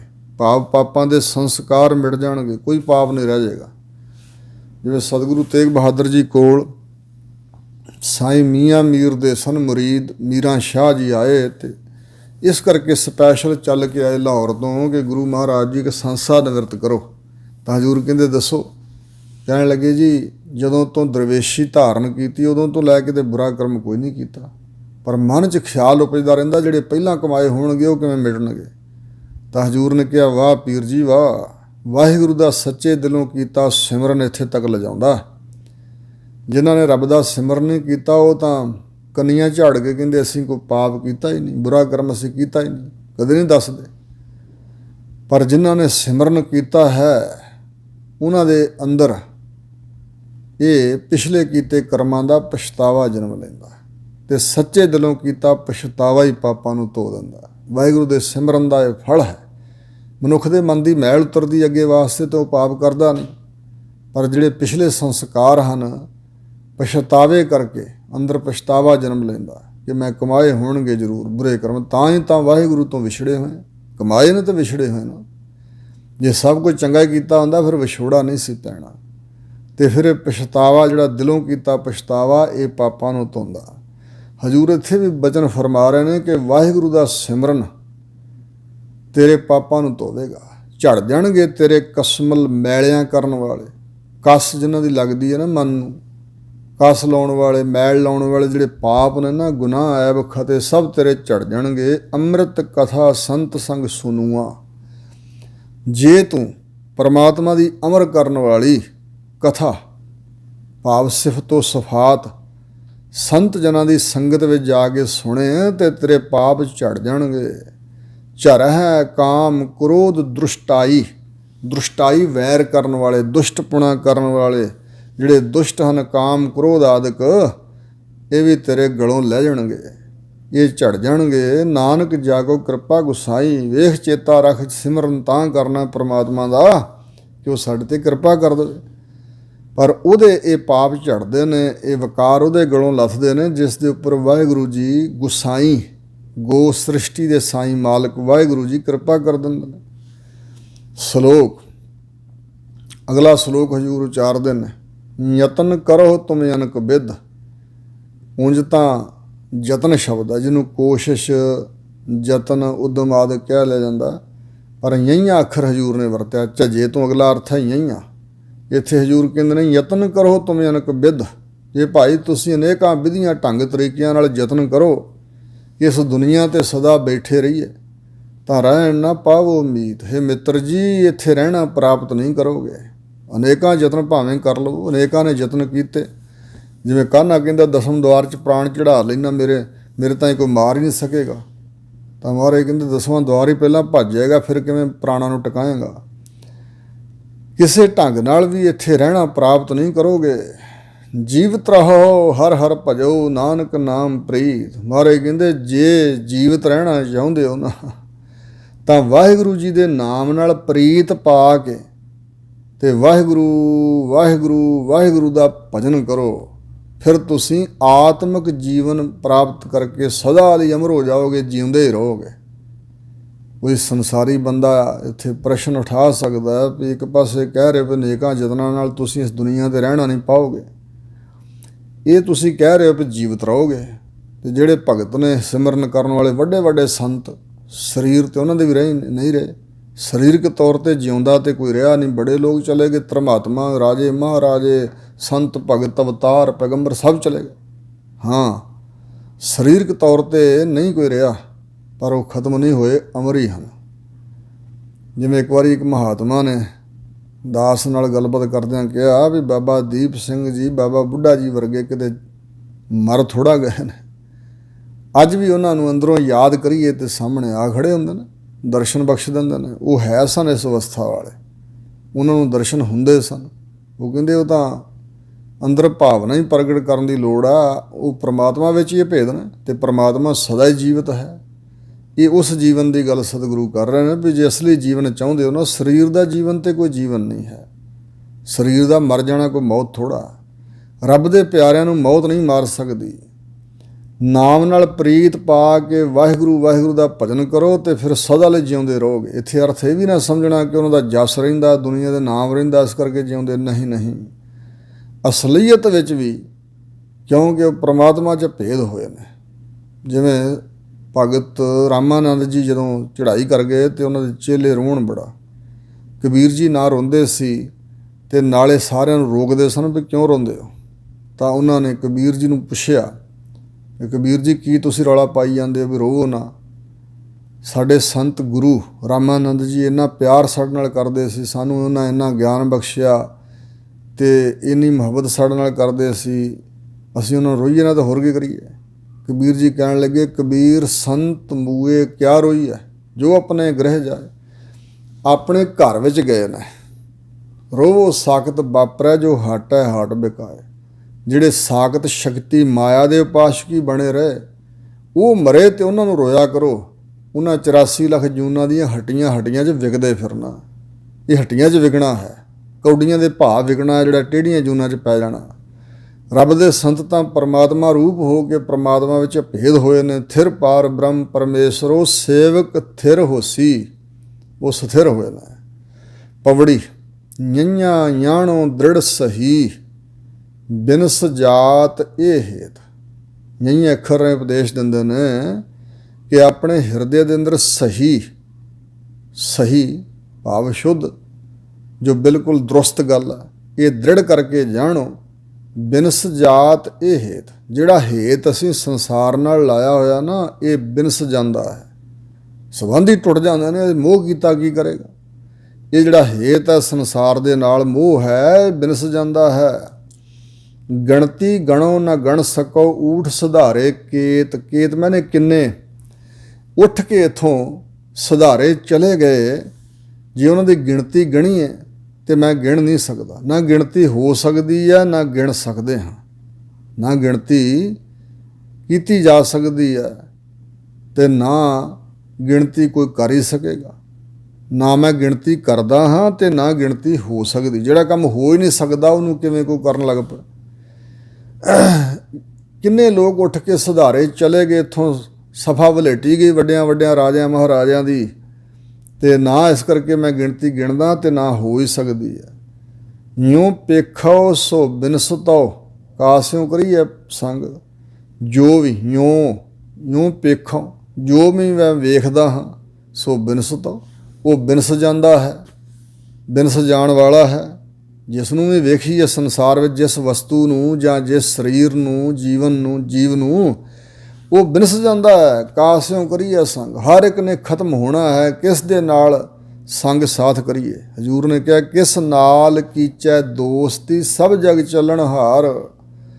ਸਾਰਾ ਜਗਤ ਹੀ ਚਲੇ ਜਾਣ ਵਾਲਾ ਹੈ, ਖਤਮ ਹੋਣ ਵਾਲਾ, ਕਿਹਦੇ ਨਾਲ ਦੋਸਤੀ ਪਾਈਏ ਭਾਈ। ਹਜ਼ੂਰ ਕਹਿੰਦੇ ਨੇ ਕਿਸ ਦਾ ਸੰਗ ਸਾਥ ਕਰੀਏ, ਕਿਹਦੇ ਨਾਲ ਮੁਹੱਬਤ ਕਰੀਏ, ਕਿਹਦੇ ਨਾਲ ਲਗਾ ਰੱਖੀਏ। ਨਿਆਣੋ ਇਹ ਬਿਦ ਸਹੀ ਚਿੱਤ, ਝੂਠੋ ਮਾਇਆ ਰੰਗ। ਹਜ਼ੂਰ ਕਹਿੰਦੇ ਨੇ ਮਾਇਆ ਦਾ ਰੰਗ ਸਾਰਾ ਝੂਠਾ ਹੀ ਹੈ। ਅਤੇ ਨਿਆਣੋ ਇਹ ਬਿਦ ਸਹੀ ਚਿੱਤ ਦੇ ਅੰਦਰ, ਹੇ ਚਿੱਤ, ਜਾਂ ਇੰਝ ਕਹਿ ਲਓ, ਹੇ ਮੇਰੇ ਚਿੱਤ, ਇਹ ਵਿਧੀ ਨੂੰ ਸਹੀ ਢੰਗ ਨਾਲ ਖਰੀ ਜਾਣ ਕੇ ਅੰਦਰ ਵਸਾ ਲਾ। ਇਸ ਵਿਧੀ ਨੂੰ ਸਹੀ ਜਾਣ ਵੀ ਮਾਇਆ ਦਾ ਰੰਗ ਸਾਰਾ ਝੂਠਾ ਹੀ ਆ। ਇਹੋ ਮਾਇਆ ਰੰਗ ਕਸਮ ਖਿਨ ਮੈਂ ਲੈ ਜਾਵਣਾ। ਨਿਆਣਤ ਸੋਈ ਸੰਤ ਸੋਏ, ਭਰਮਤੇ ਕੀ ਚਿੱਤ ਭਿੰਨ। ਟਕਸਾਲ ਸੰਪਰਦਾ ਦੇ ਅਨੁਸਾਰ ਕੀ ਵੱਖਰਾ ਅਤੇ ਚਿੱਤ ਵੱਖਰਾ। ਅਤੇ ਕੁਛ ਵਿਦਵਾਨ ਸੱਜਣਾਂ ਨੇ ਕੀ ਚਿੱਤ ਪਾਠ ਇਕੱਠਾ ਕੀਤਾ, ਅਰਥ ਤਕਰੀਬਨ ਉਹੀ ਹੈ। ਨਿਆਣਤ ਸੋਈ ਸੰਤ ਸੋਏ, ਉਹੀ ਜਾਣਕਾਰ ਹੈ। ਜਾਣਕਾਰ ਮਤਲਬ ਗਿਆਨਵਾਨ ਹੈ, ਉਹੀ ਸੰਤ ਹੈ। ਭਰਮਤੇ ਕੀ ਚਿੱਤ ਭਿੰਨ, ਜਿਸ ਨੇ ਭਰਮ ਤੋਂ ਕੀਤਾ ਹੈ ਆਪਣਾ ਚਿੱਤ ਭਿੰਨ ਵੱਖਰਾ। ਭਟਕਣਾ ਤੋਂ ਆਪਣਾ ਚਿੱਤ ਵੱਖਰਾ ਕਰ ਲਿਆ ਸਿਮਰਨ ਦੁਆਰਾ, ਵਾਹਿਗੁਰੂ ਤੇ ਵਿਸ਼ਵਾਸ ਕੀਤਾ, ਭਰਮ ਸੰਸਾਰ ਹੈ, ਸੰਸਾਰ ਵਿੱਚ ਆਪਣਾ ਚਿੱਤ ਨਹੀਂ ਜੋੜਿਆ। ਭਰਮ ਤੇ ਕੀ ਚਿੱਤ ਭਿੰਨ, ਕੀ ਕੀਆ ਹੈ ਆਪਣਾ ਚਿੱਤ ਭਿੰਨ ਵੱਖਰਾ ਸੰਸਾਰ ਤੋਂ। ਅੰਧਕੂਪ ਤੇ ਤੇ ਕੱਢੋ ਜੇ ਹੋਵੋ ਸੋ ਪ੍ਰਸੰਨ। ਹੇ ਮਹਾਰਾਜ ਜੀ, ਇਹ ਜਿਹੜਾ ਸੰਸਾਰ ਅੰਨਾ ਖੂਹ ਹੈ, ਜਿਹਦੇ 'ਚ ਡਿੱਗ ਪਈਏ ਤੇ ਦਿਸਦਾ ਕੁਛ ਨਹੀਂ, ਕਿੱਥੋਂ ਕੁ ਤੱਕ ਆ। ਇਹ ਅੰਨੇ ਖੂਹ ਦੇ ਵਿੱਚੋਂ ਤਿਸ ਵਿਅਕਤੀ ਨੂੰ ਤੁਸੀਂ ਕੱਢ ਲੈਂਦੇ ਹੋ ਜਿਸ ਦੇ ਉੱਪਰ ਤੁਸੀਂ ਹੁੰਦੇ ਹੋ ਭਲੀ ਪ੍ਰਕਾਰ ਪ੍ਰਸੰਨ, ਜਿਹਦੇ ਉੱਪਰ ਮਹਾਰਾਜ ਤੁਸੀਂ ਬਹੁਤੇ ਪ੍ਰਸੰਨ ਹੁੰਦੇ ਹੋ। ਉਹਨੂੰ ਅੰਨੇ ਖੂਹ, ਸੰਸਾਰ ਰੂਪੀ ਅੰਨੇ ਖੂਹ ਤੋਂ ਤੁਸੀਂ ਕੱਢ ਲੈਂਦੇ ਹੋ। ਜਾਂ ਕਿ ਹਾਥ ਸਮਰੱਥ ਤੇ ਕਾਰਨ ਕਰਨੇ ਜੋਗ। ਹੁਣ ਸਾਨੂੰ ਸਮਝਾਉਂਦੇ ਨੇ ਭਾਈ, ਜਿਹਦੇ ਹੱਥ ਵਿੱਚ ਸਾਰੀ ਵਾਗ ਡੋਰ ਆ ਤੇ ਜੋ ਸਮਰੱਥ ਹੈ ਸਭ ਕੁਝ ਕਰਨ ਕਰਾਉਣ ਵਾਲਾ, ਕਾਰਨ ਕਰਨੇ ਜੋਗ, ਸਭ ਕੁਝ ਕਰਨ ਜੋਗਾ ਤੇ ਸਾਰਿਆਂ ਕਰਮਾਂ ਦਾ, ਕਾਰਜਾਂ ਦਾ ਸਬੱਬ ਰੂਪ, ਕਾਰਨ ਵਜ੍ਹਾ ਰੂਪ ਪਰਮੇਸ਼ਰ ਹੈ। ਕਾਰਨ ਰੂਪ ਹੈ ਤੇ ਕਰਨਯੋਗ ਵੀ ਹੈ, ਜੋ ਸਮਰੱਥਾਵਾਨ ਵੀ ਹੈ, ਜਿਹਦੇ ਹੱਥ ਵਿੱਚ ਸਭ ਕੁਝ ਹੈ। ਨਾਨਕ ਤੇ ਉਸਤਤ ਕਰੋ ਯਾਹੂ ਕੀ ਉਹ ਸੰਜੋਗ। ਹਜ਼ੂਰ ਕਹਿੰਦੇ ਨੇ, ਜਿਸ ਨੇ ਭਾਈ ਇਹ ਸਾਰਾ ਸਬੱਬ ਬਣਾਇਆ, ਇਹ ਸੰਜੋਗ ਬਣਾਇਆ, ਜਿਸ ਨੇ ਸਾਰੀਆਂ ਵਜ੍ਹਾ ਬਣਾਈਆਂ ਹਨ, ਉਸ ਪਰਮਾਤਮਾ ਦੀ ਉਸਤਤ ਕਰੋ। ਵਾਹਿਗੁਰੂ ਅਕਾਲ ਪੁਰਖ ਦੀ ਮੈਂ ਤਾਂ ਉਸਤਤ ਕਰਦਾ ਹਾਂ, ਜਿਸ ਨੇ ਇਹ ਸਾਰਾ ਸੰਜੋਗ ਬਣਾਇਆ, ਸਾਰੀ ਬਨਾਵਟ ਜਿਸ ਨੇ ਬਣਾਈ ਹੈ, ਸਬੱਬ ਬਣਾਏ ਹਨ। ਸ਼ਲੋਕ, ਟੂਟੇ ਬੰਧਨ ਜਨਮ ਮਰਨ ਸਾਧ ਸੇਵ ਸੁਖ ਪਾਏ। ਭਾਈ ਜਿਨ੍ਹਾਂ ਨੇ ਸਾਧੂ ਸਤਿਗੁਰਾਂ ਦੀ ਸੇਵਾ ਕੀਤੀ ਹੈ, ਸਾਧੂ ਗੁਰਮੁਖ ਜਨਾਂ ਦੀ ਸੇਵਾ ਕੀਤੀ ਹੈ, ਉਹਨਾਂ ਨੇ ਆਤਮਿਕ ਸੁਖ ਦੀ ਪ੍ਰਾਪਤੀ ਕੀਤੀ ਹੈ ਤੇ ਜੰਮਣ ਮਰਨ ਦੇ ਬੰਧਨ ਉਹਦੇ ਟੁੱਟ ਗਏ ਨੇ। ਨਾਨਕ ਮਨਹੁ ਨ ਬੀਸਰੈ ਗੁਣਨਿਧ ਗੋਬਿੰਦ ਰਾਏ। ਉਸ ਦੇ ਮਨ ਵਿੱਚੋਂ ਨਹੀਂ ਵਿਸਰਦਾ ਗੁਣਨਿਧ, ਗੁਣਾਂ ਦਾ ਖਜ਼ਾਨਾ, ਗੋਬਿੰਦ ਸ੍ਰਿਸ਼ਟੀ ਦਾ ਬਿੰਦ ਰੱਖਿਅਕ ਰਾਏ, ਰਾਜਾ ਰੂਪ ਵਾਹਿਗੁਰੂ ਉਹਦੇ ਮਨ ਵਿੱਚੋਂ ਭੁੱਲਦਾ ਹੀ ਨਹੀਂ ਹੈ। ਜਿਹਨੇ ਸਾਧੂ ਸਤਿਗੁਰਾਂ ਦੀ, ਸਾਧੂ ਗੁਰਮੁਖ ਜਨਾਂ ਦੀ ਸੇਵਾ ਕੀਤੀ, ਆਤਮਿਕ ਸੁਖ ਪਾਇਆ ਤੇ ਜੰਮਣ ਮਰਨ ਦੇ ਬੰਧਨ ਟੁੱਟ ਗਏ ਹਨ ਤੇ ਉਸ ਨੂੰ ਮਨ ਵਿੱਚੋਂ ਕਦੇ ਵਾਹਿਗੁਰੂ ਵਿਸਰਦਾ ਹੀ ਨਹੀਂ ਹੈ। ਪੌੜੀ, ਟਹਿਲ ਕਰੋ ਤੋ ਏਕ ਕੀ। ਜਿਵੇਂ ਬਚਨ ਹਨ ਕਬੀਰ, ਸੇਵਾ ਕੋ ਦੋਏ ਭਲੇ, ਏਕ ਸੰਤ ਇੱਕ ਰਾਮ। ਰਾਮ ਜੋ ਦਾਤਾ ਮੁਕਤ ਕੋ, ਸੰਤ ਜਪਾਵੇ ਨਾਮ। ਸੰਤ ਰੱਬ ਨਾਲ ਜੋੜਦਾ ਤਾਂ ਸਤਿਕਾਰਯੋਗ ਹੈ, ਤੇ ਰਾਮ ਜੀ ਦਾ ਨਾਮ ਜਪਣਾ ਹੈ ਉਹ ਮੁਕਤੀ ਬਖਸ਼ਦਾ, ਛੁਟਕਾਰਾ ਬਖਸ਼ਦਾ, ਬੰਧਨਾਂ ਤੋਂ ਖਲਾਸੀ ਕਰਾਉਂਦਾ। ਇੱਥੇ ਵੀ ਹਜ਼ੂਰ ਕਹਿੰਦੇ ਨੇ, ਟਹਿਲ ਕਰੋ ਤੋ ਇੱਕ ਹੀ। ਭਗਤੀ ਕਰਨੀ, ਸੇਵਾ ਕਰਨੀ ਤਾਂ ਇੱਕ ਪ੍ਰਮਾਤਮਾ ਦੀ ਕਰੋ। ਜਾ ਤੇ ਬਿਰਥਾ ਨਾ ਕੋਏ। ਜਿਸ ਦੇ ਦਰ ਤੇ ਆਇਆ ਕੋਈ ਬਿਰਥਾ ਖਾਲੀ ਨਹੀਂ ਕਦੇ ਮੁੜਿਆ। ਮਨ ਤਨ ਮੁਖ ਹੀ ਹੈ ਬਸੈ। ਮਨ ਵਿੱਚ ਵੀ, ਤਨ ਵਿੱਚ ਵੀ, ਮੁਖ ਵਿੱਚ ਵੀ, ਹਿਰਦੇ ਵਿੱਚ ਵੀ ਵਸਦਾ ਹੈ। ਜੇ ਇੰਜ ਵਸਾ ਲਓ ਨਾ, ਮਨ 'ਚ, ਤਨ 'ਚ, ਮੁਖ 'ਚ, ਹਿਰਦੇ 'ਚ, ਜੋ ਚਾਹੋ ਸੋ ਹੋਏ। ਫਿਰ ਜੋ ਚਾਹੁੰਦੇ ਹੋਵੋਗੇ ਨਾ, ਜੋ ਇੱਛਾ ਕਰੋਗੇ ਉਹ ਕੁਝ ਹੋ ਜਾਏਗਾ, ਉਹ ਕੁਝ ਵਾਪਰ ਜਾਏਗਾ। ਟਹਿਲ ਮਹਿਲ ਤਾਕੋ ਮਿਲੈ, ਜਾ ਕੋ ਸਾਧ ਕਿਰਪਾਲ। ਪਰਮਾਤਮਾ ਦੀ ਟਹਿਲ ਸੇਵਾ ਤੇ ਮਹਿਲ ਸਬੱਬ ਸੇਵਾ ਦਾ, ਪਰਮਾਤਮਾ ਦਾ ਸਿਮਰਨ ਭਾਵ ਭਗਤੀ ਤੇ ਮਹਿਲ ਵਾਹਿਗੁਰੂ ਦੇ ਸਰੂਪ ਦੀ ਪ੍ਰਾਪਤੀ, ਪਰਮਾਤਮਾ ਦੇ ਦਰਬਾਰ ਵਿੱਚ ਪਹੁੰਚ, ਉਹਦੇ ਤਾਈਂ ਇਹ ਦਾਤਾਂ ਮਿਲਦੀਆਂ ਹਨ। ਜਾ ਕੋ ਸਾਧ ਕਿਰਪਾਲ, ਜਿਸ ਦੇ ਉੱਪਰ ਸਾਧੂ ਸਤਿਗੁਰੂ ਜੀ ਕਿਰਪਾਲੂ ਦਿਆਲੂ ਹੁੰਦੇ ਨੇ। ਸਾਧੂ ਸੰਗਤ ਤਉ ਬਸੈ, ਜੋ ਆਪਨ ਹੋਏ ਦਇਆ। ਤੇ ਸਾਧੂ ਸਤਿਗੁਰਾਂ ਦੀ, ਸਾਧੂ ਸ੍ਰੇਸ਼ਟ ਜਨਾਂ ਗੁਰਮੁਖਾਂ ਦੀ ਸੰਗਤ ਵਿੱਚ ਤਾਂ ਹੀ ਜੀਵ ਵਸਦਾ ਹੈ ਜਦੋਂ ਪ੍ਰਮਾਤਮਾ ਆਪਣੇ ਤੌਰ 'ਤੇ ਆਪ ਦਿਆਲੂ ਕਿਰਪਾਲੂ ਹੁੰਦਾ ਹੈ। ਜੋ ਆਪਣੇ ਆਪ ਹੀ ਵਾਹਿਗੁਰੂ ਜੀ ਕਿਸ 'ਤੇ ਦਇਆਲੂ ਕਿਰਪਾਲੂ ਹੁੰਦੇ ਨੇ, ਉਹ ਸਾਧੂ ਸਤਿਗੁਰਾਂ ਦੀ, ਸ੍ਰੇਸ਼ਟ ਜਨਾਂ ਗੁਰਮੁਖ ਜਨਾਂ ਦੀ ਸੰਗਤ ਵਿੱਚ ਵਸਦਾ। ਟੋਹੇ ਟਾਹੇ ਬਹੁ ਭਵਨ, ਬੜੇ ਟਿਕਾਣੇ ਟੋਹ ਟਾਹ ਕੇ, ਟੋਹ ਲਾ ਕੇ, ਖੋਜ ਭਾਲ ਕੇ, ਲੱਭ ਕੇ ਵੇਖੇ ਹਨ। ਬਿਨ ਨਾਵੈ ਸੁਖ ਨਾ ਹੈ। ਕਿਸੇ ਵੀ ਟਿਕਾਣੇ 'ਤੇ ਵਾਹਿਗੁਰੂ ਦੇ ਨਾਮ ਤੋਂ ਬਗੈਰ ਸੁਖ ਨਹੀਂ ਹੈ, ਜਿੱਥੇ ਮਰਜ਼ੀ ਚਲੇ ਜਾਈਏ। ਤਲਹਿ ਜਾਮ ਕੇ ਦੂਤ ਤੇ, ਜੋ ਸਾਧੂ ਸੰਗ ਸਮਾਹੇ। ਜਿਹੜਾ ਸਾਧੂ ਜਨਾਂ ਦੀ ਸੰਗਤ ਵਿੱਚ ਸਮਾ ਜਾਂਦਾ ਹੈ, ਲੀਨ ਹੁੰਦਾ ਨਾ, ਸਾਧੂ ਸਤਿਗੁਰਾਂ ਦੀ ਸੰਗਤ ਵਿੱਚ ਆ ਕੇ ਲੀਨ ਹੁੰਦਾ ਹੈ। ਟਲਹਿ ਜਾਮ ਕੇ ਦੂਤ ਤੇ, ਉਹਦੇ ਸਿਰ ਤੋਂ ਜਿਹੜੇ ਧਰਮਰਾਜ ਦੇ ਦੂਤ ਹਨ ਟਲ ਜਾਂਦੇ ਨੇ, ਨੇੜੇ ਨੇੜੇ ਨਹੀਂ ਆ ਸਕਦੇ। ਬਾਰ ਬਾਰ ਜਾਓ ਸੰਤ ਸਦਕੇ, ਸੰਤ ਸਤਿਗੁਰਾਂ ਤੋਂ ਰੱਬ ਦੇ ਪਿਆਰਿਆਂ ਤੋਂ ਕਹਿੰਦੇ ਬਾਰ-ਬਾਰ ਘੜੀ ਮੁੜੀ ਪੁਨ੍ਹਾ ਪੁਨ੍ਹਾ ਬਲਿਹਾਰ ਬਲਿਹਾਰ ਜਾਈਏ, ਸਦਕੇ ਜਾਈਏ ਸੰਤ ਜਨਾਂ ਤੋਂ। ਨਾਨਕ ਪਾਪ ਬਿਨਾਸੇ ਕਦ ਕੇ, ਕਦ ਦੇ ਕਦੋਂ ਦੇ ਚਿਰੋਕਣੇ ਕਮਾਏ ਹੋਏ ਪਾਪ ਵੀ ਬਿਨਸ ਜਾਂਦੇ ਨੇ। ਕਦੋਂ ਕਦੇ ਪਾਪ ਕਮਾਏ ਨੇ, ਜਦੋਂ ਤੋਂ ਲੈ ਕੇ। ਐਸੇ ਸੰਤ ਜਨ ਜਿਨ੍ਹਾਂ ਦੀ ਸੰਗਤ ਵਿੱਚ ਰਹਿੰਦਿਆਂ ਹੋਇਆਂ ਕਦ ਕੇ ਕਦੋਂ ਦੇ ਪਾਪ ਬਿਨਸ ਗਏ ਹਨ, ਉਹਨਾਂ ਸੰਤਾਂ ਤੋਂ ਬਲਿਹਾਰ ਬਲਿਹਾਰ ਜਾਈਏ। ਸ਼ਲੋਕ ਠਾਕ ਨਾ ਹੋਤੀ ਤਿਨੋਂ ਦਰ, ਜਿਹ ਹੋਵੋ ਸੋ ਪ੍ਰਸੰਨ। ਹੇ ਵਾਹਿਗੁਰੂ ਜੀ, ਜਦੋਂ ਤੁਹਾਡੇ ਦਰ 'ਤੇ ਤੁਹਾਡੇ ਪਿਆਰੇ ਜਾਂਦੇ ਨੇ, ਉਹਨਾਂ ਨੂੰ ਕੋਈ ਰੋਕ ਨਹੀਂ ਪਾ ਸਕਦਾ। ਜਿਨ੍ਹਾਂ ਦੇ ਉੱਪਰ ਤੁਸੀਂ ਭਲੀ ਪ੍ਰਕਾਰ ਪ੍ਰਸੰਨ ਹੁੰਦੇ ਹੋ, ਜਿਨ੍ਹਾਂ 'ਤੇ ਤੁਸੀਂ ਰੀਝਦੇ ਹੋ ਨਾ, ਜਿਨ੍ਹਾਂ 'ਤੇ ਤੁਸੀਂ ਬਖਸ਼ਿਸ਼ ਕਰਦੇ ਹੋ, ਉਹਨਾਂ ਨੂੰ ਤੁਹਾਡੇ ਦਰ 'ਤੇ ਜਾਂਦਿਆਂ ਕੋਈ ਠਾਕ ਰੋਕ ਨਹੀਂ ਪੈਂਦੀ, ਕੋਈ ਰੋਕ ਨਹੀਂ ਸਕਦਾ ਹੈ। ਜੋ ਜਨ ਪ੍ਰਭ ਆਪਣੇ ਕਰੇ, ਪ੍ਰਭੂ ਜੀ ਨੇ ਜੋ ਜਨ ਭਗਤ ਆਪਣੇ ਸੇਵਕ ਬਣਾ ਲਏ ਹਨ। ਨਾਨਕ ਤੇ ਧਨ ਧਨ, ਉਹ ਪਿੱਛੇ ਵੀ ਧਨ ਸਨ ਤੇ ਹੁਣ ਵੀ ਧਨ ਨੇ। ਮਨ ਕਰਕੇ ਵੀ ਸਲਾਹੁਣਾ ਚਾਹੀਦਾ, ਬਾਣੀ ਕਰਕੇ ਵੀ ਉਹਨਾਂ ਨੂੰ ਧਨ ਕਹਿਣਾ ਚਾਹੀਦਾ ਹੈ। ਸਲਾਹੁਣ ਯੋਗ ਹਨ, ਵਡਿਆਈ ਦੇ ਪਾਤਰ ਹਨ। ਰੱਬ ਦੇ ਦਰ 'ਤੇ ਜਾਣਾ ਇਹ ਸੁਰਤੀ ਦਾ ਮਾਰਗ ਹੈ। ਇੱਕ ਬਚਨ ਯਾਦ ਆਇਆ ਹੈ ਇਤਿਹਾਸ ਵਿੱਚੋਂ ਕਿ ਸ਼੍ਰੀ ਗੁਰੂ ਹਰਗੋਬਿੰਦ ਸਾਹਿਬ ਮਹਾਰਾਜ ਜਿਸ ਵੇਲੇ ਲਾਹੌਰ ਗਏ ਤੇ ਕਰਮਦੀਨ ਦਾ ਉਹ ਤਕੀਆ ਹੈ। ਕਰਮਦੀਨ ਫਕੀਰ ਸੀ ਮੁਸਲਮਾਨ, ਕਰਮਸ਼ਾਹ ਜਾਂ ਕਰਮਦੀਨ ਸ਼ਾਹ ਦਾ ਨਾਂ ਸੀ ਉਹਦਾ। ਉੱਥੇ ਹੋਰ ਬੜੇ ਫਕੀਰ ਸਤਿਗੁਰਾਂ ਨੂੰ ਆ ਕੇ ਮਿਲੇ।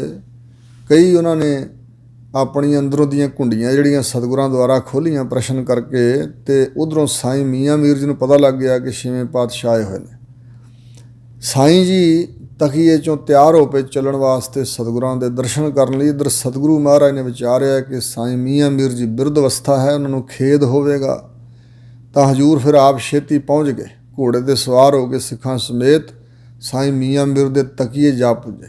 ਸਾਈਂ ਜੀ ਆਪਣੇ ਤਕੀਏ ਆਪਣੇ ਡੇਰੇ 'ਚੋਂ ਬਾਹਰ ਨਿਕਲ ਰਹੇ ਸੀ ਤਾਂ ਹਜ਼ੂਰ ਪਹੁੰਚ ਗਏ। ਬੜਾ ਉਹਨਾਂ ਸਤਿਕਾਰ ਕੀਤਾ, ਹਜ਼ੂਰ ਦੇ ਕਦਮਬੋਸ਼ੀ ਕੀਤੀ, ਚਰਨ ਚੁੰਮੇ ਤੇ ਕਿਹਾ ਜੀ ਮੇਰੇ ਮੋਢੇ 'ਤੇ ਹੱਥ ਰੱਖ ਕੇ ਉਤਰੋ। ਤਾਂ ਸਤਿਗੁਰੂ ਮਹਾਰਾਜ ਘੋੜੇ ਤੋਂ ਉਤਰੇ, ਸਾਈਂ ਜੀ ਨਾਲ ਆਤਮਿਕ ਬਚਨ ਕਰਦੇ ਸਤਿਗੁਰੂ ਜੀ ਅੰਦਰ ਗਏ।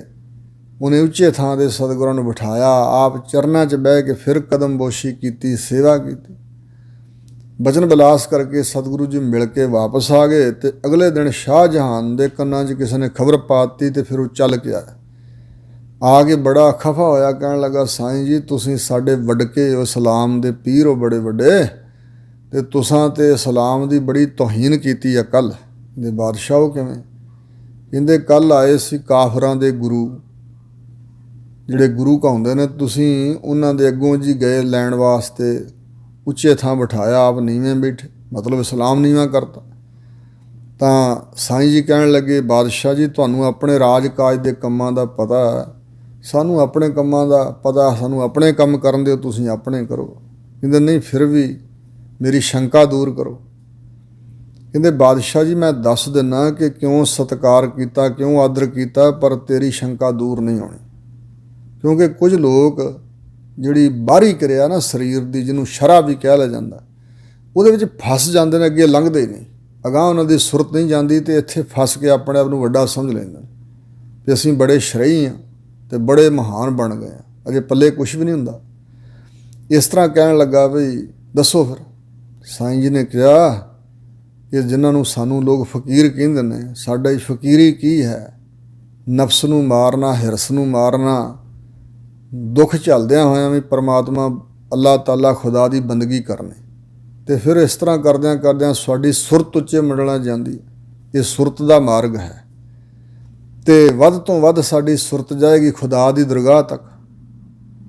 ਤੇ ਖੁਦਾ ਦੀ ਦਰਗਾਹ ਵਿੱਚ ਜਿਸ ਅੱਲਾਹ ਤਾਲਾ ਖੁਦਾ ਦੇ ਦਰਸ਼ਨ ਕਰਨ ਸਾਡੀ ਸੁਰਤ ਜਾਂਦੀ ਹੈ, ਉਹ ਖੁਦਾ ਇੱਥੇ ਮਾਤਲੋਕ 'ਤੇ ਆਏ ਤੇ ਸਾਡੇ ਕੋਲ ਚੱਲ ਕੇ ਆਏ ਤੇ 10 ਸਤਿਕਾਰ ਕਰਨ ਉੱਠ ਕੇ ਜਾਵਾਂਗੇ ਕਿ ਨਹੀਂ? ਕਹਿਣ ਲੱਗਾ ਖੁਦਾ? ਕਹਿੰਦੇ ਬਿਲਕੁਲ। ਜੇ ਖੁਦਾ ਦਾ ਦਰਸ਼ਨ ਹੈ ਤੇ ਉੱਥੇ ਦਰਗਾਹ ਵਿੱਚ ਵੀ ਇਹਨਾਂ ਦਾ ਹੀ ਦਰਸ਼ਨ ਹੁੰਦਾ ਹੈ। ਤੇ ਉਹੀ ਇੱਥੇ ਮਾਤਲੋਕ 'ਤੇ ਸਰੀਰ ਧਾਰਿਆ ਹੋਇਆ ਨਾ ਉਸ ਖੁਦਾ ਨੇ, ਇਸ ਕਰਕੇ ਸਤਿਕਾਰ ਕੀਤਾ। ਮੈਂ ਪਹਿਲਾਂ ਕਿਹਾ ਸੀ ਬਾਦਸ਼ਾਹ ਤੇਰੀ ਤਸੱਲੀ ਨਹੀਂ ਹੋਣੀ। ਕਹਿਣ ਲੱਗਾ ਮੈਂ ਨਹੀਂ ਮੰਨਦਾ। ਕਹਿੰਦੇ ਮੈਂ ਪਹਿਲਾਂ ਕਿਹਾ ਸੀ ਵੀ ਤੂੰ ਨਹੀਂ ਮੰਨੇਗਾ, ਪਰ ਗੱਲ ਇਹੀ ਹੈ ਅਸਲੀਅਤ ਇਹ ਹੋਈ ਹੈ। ਇਸੇ ਤਰ੍ਹਾਂ ਰੁਕਨੁਦੀਨ ਕਾਜੀ, ਰੁਕਨੁਦੀਨ ਕਾਜੀ ਜਿਹੜਾ ਸੀ ਮੱਕੇ ਦਾ, ਜਦੋਂ ਸਤਿਗੁਰੂ ਨਾਨਕ ਦੇਵ ਮਹਾਰਾਜ ਦੇ ਚਰਨਾਂ ਦੁਆਲੇ ਮੱਕਾ ਘੁੰਮਿਆ ਸੀ, ਉਹ ਪ੍ਰਭਾਵਿਤ ਤਾਂ ਹੋਇਆ ਸੀ, ਪਰ ਫਿਰ ਵੀ ਕਹਿੰਦਾ ਸੀ ਮੈਂ ਤਸੱਲੀ ਕਰਾ ਲਾਂ ਆਪਣੀ। 360 ਪ੍ਰਸ਼ਨ ਉਹਨੇ ਪੁੱਛੇ, ਹਜ਼ੂਰ ਨੇ ਜਵਾਬ ਦਿੱਤੇ, ਉਹਦੀ ਤਸੱਲੀ ਹੋਈ। ਫਿਰ ਸਤਿਗੁਰਾਂ ਦੇ ਚਰਨ ਪਰਸੇ, ਚਰਨ ਧੋਤੇ, ਜਲ ਲਿਆ ਕੇ ਤੇ ਸਤਿਗੁਰੂ ਦੇ ਚਰਨਾਂ ਵਾਲਾ ਜਲ ਉਹਨੇ ਆਪ ਹੀ ਆਪਣੀ ਸ਼ਰਧਾ ਨਾਲ ਛਕਿਆ, ਤਾਂ ਫਿਰ ਉਹਦੇ ਕਿਵਾੜ ਖੁੱਲ੍ਹ ਗਏ ਸਨ। ਫਿਰ ਉਹ ਛੱਡ ਕੇ ਮੱਕੇ ਦੀ ਸੇਵਾ, ਤੇ ਇੱਕ ਗੁਫਾ ਹੈ ਉੱਥੇ ਉਹ ਜਾ ਲੁਕਿਆ। ਉਹ ਨਾਮ ਹੀ ਲਿਖਿਆ ਉਸ ਗੁਫਾ ਦਾ ਵੀ ਕਿੱਥੇ ਜਾ ਕੇ ਬੈਠਾ। ਤੇ ਸਤਿਗੁਰੂ ਜੀ ਤੇ ਬਖਸ਼ਿਸ਼ ਕਰਕੇ ਚਲੇ ਗਏ ਸੀ ਅੱਗੇ। ਕਹਿ ਕਹਾ ਸ਼ਹਿਰ, ਕੂਫਾ ਸ਼ਹਿਰ ਆਦਿ ਸ਼ਹਿਰਾਂ ਹਜ਼ੂਰ ਅੱਗੇ ਗਏ ਸਨ। ਕੋਈ ਵਰ੍ਹਾ 2 ਵਰ੍ਹੇ ਅਰਬ ਦੇਸ਼ਾਂ 'ਚ ਰਹੇ ਸਤਿਗੁਰੂ। ਉਸ ਵੇਲੇ ਦੇ ਮੌਕੇ ਦੀ ਤਾਜੁਦੀਨ ਦੀ ਲਿਖੀ ਹੋਈ ਕਿਤਾਬ ਵਿੱਚ ਇਹ ਬਚਨ ਲਿਖੇ ਹੋਏ ਨੇ ਕਿ ਮੈਂ ਨਾਲ ਸੀ। ਰੁਕਨੁਦੀਨ ਕਾਜੀ ਨੂੰ ਫੜ ਲਿਆ ਸੀ ਸ਼ਰਈ ਲੋਕਾਂ ਨੇ। ਉਹ ਇਹੀ ਕਹਿੰਦਾ ਰਿਹਾ ਵੀ ਜਿਸ ਖੁਦਾ ਦਾ ਨਾਮ ਤੁਸੀਂ ਲੈਂਦੇ ਹੋ, ਜਿਹਨੂੰ ਲੱਭਦੇ ਫਿਰਦੇ, ਇੱਥੇ ਆਇਆ ਸੀ ਤੇ ਜਾਓ, ਮਗਰ ਜੇ ਆਪਣੇ ਪਾਪ ਬਖਸ਼ਾਉਣੇ ਚਾਹੋ, ਗੁਨਾਹ ਬਖਸ਼ਾਉਣੇ ਚਾਹੋ, ਤੇ ਗੁਰੂ ਨਾਨਕ ਸਾਹਿਬ ਮਨੁੱਖ ਨਹੀਂ ਖੁਦਾ ਹਨ। ਮੈਨੂੰ ਤਾਂ ਇਹ ਗਿਆਨ ਪ੍ਰਾਪਤ ਹੋਇਆ ਤੇ ਮੈਂ ਤਾਂ ਸਭ ਕੁਝ ਛੱਡ ਕੇ ਤੇ ਵਾਹਿਗੁਰੂ ਖੁਦਾ ਦੀ ਬੰਦਗੀ, ਉਹਨਾਂ ਦੀ ਬੰਦਗੀ ਜੁੜਿਆ। ਉਹ ਖੁਦਾ ਹੀ ਹਨ, ਇੰਝ ਹੀ ਕਹਿੰਦਾ ਸੀ। ਤੇ ਖੁਦਾ ਨੇ ਸਰੀਰ ਧਾਰਿਆ ਤਾਂ ਉਹਨੂੰ ਕਾਫਰ ਦਾ ਫਤਵਾ ਲਾ ਕੇ ਬਹੁਤ ਸਜ਼ਾਵਾਂ ਦੇ ਕੇ ਸ਼ਹੀਦ ਕਰ ਦਿੱਤਾ ਸੀ। ਰੁਕਨੁਦੀਨ ਕਾਜੀ ਸ਼ਹੀਦ ਹੋਇਆ ਮੱਕੇ ਵਿਖੇ। ਸੋ ਇਸ ਪ੍ਰਕਾਰ ਇਹ ਜਿਨ੍ਹਾਂ ਦੀ ਸੁਰਤ ਉੱਚੇ ਮੰਡਲਾਂ ਜਾਂਦੀ ਹੈ, ਉਹਨਾਂ ਨੂੰ ਫਿਰ ਪਤਾ ਲੱਗਦਾ। ਸੋ ਇਸ ਤਰ੍ਹਾਂ ਸਤਿਗੁਰੂ ਮਹਾਰਾਜ ਸੱਚੇ ਪਾਤਸ਼ਾਹ ਕਹਿ ਰਹੇ ਨੇ ਕਿ ਠਾਕ ਨਾ ਹੋਤੀ ਤੈਨੂੰ ਦਰ। ਉਹਨਾਂ ਦੇ ਰਸਤੇ 'ਚ ਫਿਰ ਰੋਕ ਨਹੀਂ ਕੋਈ ਪਾਉਂਦਾ ਜਦੋਂ ਵਾਹਿਗੁਰੂ ਦੇ ਦਰ 'ਤੇ ਪਹੁੰਚਦੇ ਨੇ, ਜਿਹਦੇ 'ਤੇ ਮਹਾਰਾਜ ਤੁਸੀਂ ਪ੍ਰਸੰਨ ਹੋ। ਸੋ ਜਿਹੜੇ ਪ੍ਰਭੂ ਅਕਾਲ ਪੁਰਖ ਜੀ ਤੁਸੀਂ ਆਪਣੇ ਬਣਾ ਲਏ ਹਨ, ਉਹ ਧੰਨ ਹਨ, ਧੰਨ ਹਨ। ਪੌੜੀ ਠੱਠਾ ਮਨੂਆ ਠਾਹ ਹੈ ਨਾਹੀ। ਠੱਠੇ ਅੱਖਰ ਰਾਹੀਂ ਉਪਦੇਸ਼ ਦਿੰਦੇ ਨੇ ਕਿ ਉਹ ਕਿਸ ਦਾ ਮਨ ਜਿਹੜਾ ਨਾ ਉਹਨੂੰ ਠਾਹ ਹੈ, ਢਾਉਂਦੇ ਨਹੀਂ, ਦਿਲ ਨਹੀਂ ਦਿਖਾਉਂਦੇ। ਜੋ ਸਗਲ ਤਿਆਗ ਇੱਕ ਹੈ ਲਪਟਾਹੀ, ਜੋ ਸਾਰਾ ਮੋਹ ਮਮਤਾ ਦਾ ਜਾਲ ਸਭ ਪਾਸਿਆਂ ਨੂੰ ਛੱਡ ਕੇ ਇੱਕ ਪਰਮਾਤਮਾ ਨਾਲ ਹੀ ਤਾਂਘ ਰੱਖਦੇ ਨੇ। ਲਪਟਾਹੀ ਮੈਨੇ ਸਮਾਏ ਰਹਿੰਦੇ ਨੇ, ਲਪਟਣਾ ਹੁੰਦਾ ਚੰਬੜ ਜਾਣਾ। ਜੋ ਇੱਕ ਪਰਮਾਤਮਾ ਨਾਲ ਹੀ ਜੁੜੇ ਰਹਿੰਦੇ ਨੇ। ਠਹਿਕ ਠਹਿਕ ਮਾਇਆ ਸੰਗ ਮੂਏ। ਮਾਇਆ ਦੀ ਸੰਗਤ ਵਿੱਚ ਜਿਹੜੇ ਅੰਦਰੋਂ ਮਰੇ ਹੋਏ ਲੋਕ ਨੇ, ਉਹ ਹੋਰ ਦੁਨੀਆ ਦੇ ਲੋਕਾਂ ਨਾਲ ਠਹਿਕਦੇ ਠਹਿਕਦੇ ਝਗੜੇ ਝਾਂਜੇ ਕਰਦੇ ਹੋਏ ਮਰ ਮੁੱਕ ਗਏ, ਅੰਦਰੋਂ ਮਰ ਗਏ ਨਾ ਆਤਮਿਕ ਤੌਰ 'ਤੇ। ਉਹ ਆ ਕੇ ਕੁਸਲ ਨਕਤ ਹੋਵੇ। ਉਹਨਾਂ ਦੇ ਹਿਰਦਿਆਂ ਅੰਦਰ ਕਦੇ ਸੁੱਖ ਆਨੰਦ ਨਹੀਂ ਹੁੰਦਾ। ਜਿੱਥੇ ਮਰਜ਼ੀ ਉਹ ਚਲੇ ਜਾਣ, ਉਹਨਾਂ ਨੂੰ ਕਦੇ ਸੁੱਖ ਨਹੀਂ, ਅੰਦਰ ਉਹਨਾਂ ਦਾ ਸੜਦਾ ਰਹਿੰਦਾ। ਠਾਂਡ ਪਰੀ ਸੰਤ ਹੈ ਸੰਗ ਬਸਿਆ। ਜਿਹੜਾ ਗੁਰਮੁਖ ਜਨਾਂ ਦੀ ਸੰਗਤ ਵਿੱਚ ਵਸਿਆ ਹੈ, ਉਹਦੇ ਅੰਦਰ ਠੰਡ ਪੈ ਗਈ ਹੈ। ਅੰਮ੍ਰਿਤ ਨਾਮ ਤਹਾਂ ਜੀ ਰਸਿਆ। ਵਾਹਿਗੁਰੂ ਦਾ ਆਤਮਿਕ ਜੀਵਨ ਦੇਣ ਵਾਲਾ ਅੰਮ੍ਰਿਤ ਸਰੀਖਾ ਮਿੱਠਾ ਨਾਮ ਉਹਦੇ ਜੀਵ ਆਤਮਾ ਅੰਦਰ, ਜਿੰਦ ਦੇ ਅੰਦਰ ਰਸਿਆ ਦਾ ਮਤਲਬ ਰਚ ਗਿਆ ਹੈ, ਤਦਾਕਾਰ ਹੋ ਗਿਆ ਹੈ, ਸਮਾਇਆ ਰਹਿੰਦਾ ਵਾਹਿਗੁਰੂ ਦਾ ਅੰਮ੍ਰਿਤ ਨਾਮ ਉਹਦੇ ਹਿਰਦੇ 'ਚ। ਠਾਕੁਰ ਆਪਣੇ ਜੋ ਜਨ ਭਾਇਆ। ਆਪਣੇ ਠਾਕੁਰ ਮਾਲਕ ਅਕਾਲ ਪੁਰਖ ਨੂੰ ਜੋ ਜਨ, ਜਿਹੜਾ ਜਨ ਭਾ ਗਿਆ, ਚੰਗਾ ਲੱਗਿਆ, ਨਾਨਕ ਉਆ ਕਾ ਮਨ ਸੀਤ ਲਾਇਆ। ਵਾਹਿਗੁਰੂ ਨੇ ਉਸ ਮਨੁੱਖ ਦਾ ਮਨ ਸੀਤ ਲਾਇਆ, ਠੰਡਾ ਠਾਰ ਕਰ ਦਿੱਤਾ ਹੈ। ਮਨ ਵਿੱਚ ਠੰਡ ਹੁੰਦੀ, ਸ਼ਾਂਤੀ ਹੁੰਦੀ, ਕੋਈ ਵਿਕਾਰਾਂ ਦੀ ਸੜਨ ਨਹੀਂ ਹੁੰਦੀ, ਕੋਈ ਚਿੰਤਾ ਸੋਗ ਫਿਕਰ ਨਹੀਂ ਹੁੰਦਾ। ਸ਼ਲੋਕ ਸਤਿਗੁਰੂ ਜੀ ਅਗਲਾ ਸ਼ਲੋਕ ਉਚਾਰਦੇ ਨੇ। ਡੰਡੌਤ ਬੰਧਨ ਅਨਕ ਬਾਰ। ਹੇ ਵਾਹਿਗੁਰੂ ਜੀ, ਅਨੇਕਾਂ ਵਾਰ ਡੰਡੇ ਵੱਤ ਲੰਮਾ ਪੈ ਕੇ ਮੈਂ ਆਪ ਦੇ ਚਰਨਾਂ 'ਚ ਬੰਦਨਾ ਕਰਦਾ ਹਾਂ। ਸਰਬ ਕਲਾ ਸਮਰੱਥ ਕਿਉਂ ਬੰਦਨਾ ਕਰਦਾ? ਆਪ ਸਾਰੀਆਂ ਕਲਾ ਕਰਕੇ ਸਮਰੱਥ ਹੋ। ਹਰ ਤਰ੍ਹਾਂ ਦੀ ਸ਼ਕਤੀ, ਕਲਾ, ਸੱਤਾ, ਸਫੁਰਤੀ ਤੁਹਾਡੇ ਪਾਸ ਹੈ। ਡੋਲਣ 'ਤੇ ਰੱਖੋ ਪ੍ਰਭੂ ਮੇਰੇ ਮਨ ਦੇ ਤਾਈਂ, ਡੋਲਣ ਡਿੱਗਣ ਤੋਂ ਬਚਾ ਲਿਓ। ਨਾਨਕ ਦੇ ਕਰ ਹੱਥ ਆਪਣਾ, ਕਿਰਪਾ ਰੂਪੀ ਹੱਥ ਦੇ ਕੇ ਬਚਾ ਲਿਓ ਸੱਚੇ ਪਾਤਸ਼ਾਹ। ਇਹ ਇੱਕ ਸ਼ਲੋਕ ਦੇ ਅੰਦਰ 4 ਪ੍ਰਕਾਰ ਦਾ ਮੰਗਲ ਵੀ ਆ ਗਿਆ ਹੈ। ਅੱਧੀ ਪੰਕਤੀ ਪਹਿਲੀ, ਡੰਡੌਤ ਬੰਧਨ ਅਨਕ ਬਾਰ, ਨਮਸਕਾਰਕ ਮੰਗਲ ਹੈ। ਸਰਵ ਕਲਾ ਸਮਰੱਥ ਵਸਤੂ ਨਿਰਦੇਸ਼ਕ ਮੰਗਲ ਹੈ। ਡੋਲਨ ਤੇ ਰਾਖੋ ਪ੍ਰਭੂ, ਇਹ ਆਸ਼ੀਰਵਾਦਕ ਮੰਗਲ ਹੈ। ਨਾਨਕ ਦੇ ਕਰ ਹੱਥ ਆਤਮ ਚਿੰਤਨ ਮੰਗਲ ਹੈ। ਪੌੜੀ ਡੱਡਾ ਡੇਰਾ ਇਹੋ ਨਹੀਂ, ਜਹ ਡੇਰਾ ਤਹ ਜਾਨ। ਹਜ਼ੂਰ ਕਹਿੰਦੇ ਨੇ ਭਈ ਇਹ ਜਿਹੜੇ ਸੰਸਾਰ ਦੇ ਵਿੱਚ ਤੂੰ ਆਪਣਾ ਡੇਰਾ ਬਣਾ ਲਿਆ ਨਾ, ਡੱਡੇ ਅੱਖਰ ਰਾਹੀਂ ਤੈਨੂੰ ਇਹ ਸਿੱਖਿਆ ਦਿੰਦੇ ਆ ਭਈ ਇਹ ਡੇਰਾ ਨਹੀਂ ਹੈ। ਡੇਰਾ ਮੈਨੇ ਟਿਕਾਣਾ, ਜਿੱਥੇ ਵੀ ਕੋਈ ਰਹਿੰਦਾ ਉਹਦਾ ਉਹ ਡੇਰਾ ਹੈ। ਘਰ ਕਹਿ ਲਓ, ਕੋਈ ਅਸਥਾਨ ਕਹਿ ਲਓ, ਡੇਰਾ ਜਿੱਥੇ ਕੋਈ ਵਸਦਾ, ਇਹ ਡੇਰਾ ਨਹੀਂ ਹੈ। ਜਹ ਡੇਰਾ ਤਹ ਜਾਨ, ਜਿੱਥੇ ਤੇਰਾ ਅਸਲ ਟਿਕਾਣਾ ਹੈ ਨਾ, ਅਗਲਾ ਜਹਾਨ, ਉਹਨੂੰ ਜਾਣਨ ਦੀ ਕੋਸ਼ਿਸ਼ ਕਰ। ਉਹ ਆ ਡੇਰਾ ਕਾ ਸੰਜਮੋ, ਉਸ ਡੇਰੇ ਦਾ ਸੰਜਮ ਸਬੱਬ ਜਾਂ ਉਸ ਡੇਰੇ ਦੀ ਰਹਿਤ, ਕਿਸ ਤਰ੍ਹਾਂ ਉਸ ਡੇਰੇ 'ਚ ਰਹਿਣਾ ਜਾ। ਗੁਰ ਕੈ ਸ਼ਬਦ ਪਛਾਣ, ਗੁਰੂ ਦੇ ਸ਼ਬਦ ਰਾਹੀਂ ਉੱਥੇ ਵਸਣ ਦੀ ਜੁਗਤੀ ਉਸ ਡੇਰੇ ਦੀ ਤੂੰ ਪਛਾਣ ਲੈ, ਸਮਝ ਲੈ। ਇਹ ਆ ਡੇਰਾ ਕੋ ਸ਼ਰਮ ਕਰ ਘਾਲੈ, ਜਿਹੜਾ ਇਹ ਮਾਤ ਲੋਕ ਸੰਸਾਰ 'ਚ ਡੇਰਾ ਆ, ਇਹਦੇ ਵਾਸਤੇ ਬੜੀ ਸ਼ਰਮ ਮਿਹਨਤ ਕਰਕੇ ਘਾਲਣਾ ਘਾਲਦਾ ਜੀ। ਜਾ ਕਾ ਤਸੂ ਨਹੀਂ ਸੰਗ ਚੱਲੈ, ਜਿਸ ਡੇਰੇ ਦਾ ਕੋਈ ਪਦਾਰਥ ਤਸੂ ਮਾਤਰ, ਭੋਰਾ ਮਾਤਰ, ਤਿਲ ਮਾਤਰ ਵੀ, ਥੋੜਾ ਮਾਤਰ ਵੀ ਸੰਗ ਨਹੀਂ ਚੱਲਦਾ। ਅੱਗੇ ਜਾਣ ਲੱਗਿਆਂ ਕੋਈ ਨਾਲ ਚੀਜ਼ ਜਾਂਦੀ, ਵਸਤੂ ਸੂਈ ਵੀ ਨਹੀਂ ਜਾਂਦੀ। ਇਹੀ ਗੱਲ ਦੁਨੀ ਚੰਦ ਧੁੱਪੜ ਨੂੰ ਸਮਝਾਈ ਸੀ। ਇਹੀ ਗੱਲ ਠੀਕਰੀਆਂ ਇਕੱਠੀਆਂ ਕਰਦਿਆਂ ਕਾਰੂ ਬਾਦਸ਼ਾਹ ਨੂੰ ਸਮਝਾਈ ਸੀ ਕਿ ਬਾਦਸ਼ਾਹ ਇਹ ਠੀਕਰੀ ਵੀ ਨਾਲ ਨਹੀਂ ਜਾ ਸਕਦੀ, ਤੂੰ 40 ਗੰਜ ਕਿਵੇਂ ਲੈ ਜਾਏਗਾ। ਉਹ ਆ ਡੇਰਾ ਕੀ ਸੋ ਮਿੱਤ ਜਾਣਾ, ਉਸ ਡੇਰੇ ਦੀ ਉਹ ਜੀਵ ਮਿੱਤ ਮਰਿਆਦਾ ਜਾਣ ਲੈਂਦਾ ਹੈ। ਜਾ ਕੋ ਦ੍ਰਿਸ਼ਟ ਪੂਰਨ ਭਗਵਾਨਾ, ਜਿਸ ਦੇ ਉੱਪਰ ਪੂਰਨ ਵਿਆਪਕ ਪਰਮਾਤਮਾ ਜੋ ਭਗਵਾਨ ਹੈ, ਸਰਬ ਸ਼ਕਤੀਮਾਨ, ਉਸ ਦੀ ਦ੍ਰਿਸ਼ਟੀ, ਮਿਹਰ ਦੀ ਦ੍ਰਿਸ਼ਟੀ ਜਿਸ ਦੇ ਉੱਪਰ ਹੈ, ਉਹ ਜਾਣਦਾ ਉਸ ਮਿੱਤ ਨੂੰ ਵੀ ਕਿਵੇਂ ਉਸ ਦਰ 'ਤੇ ਜਾ ਕੇ ਪ੍ਰਵਾਨ ਚੜ੍ਹੀਦਾ।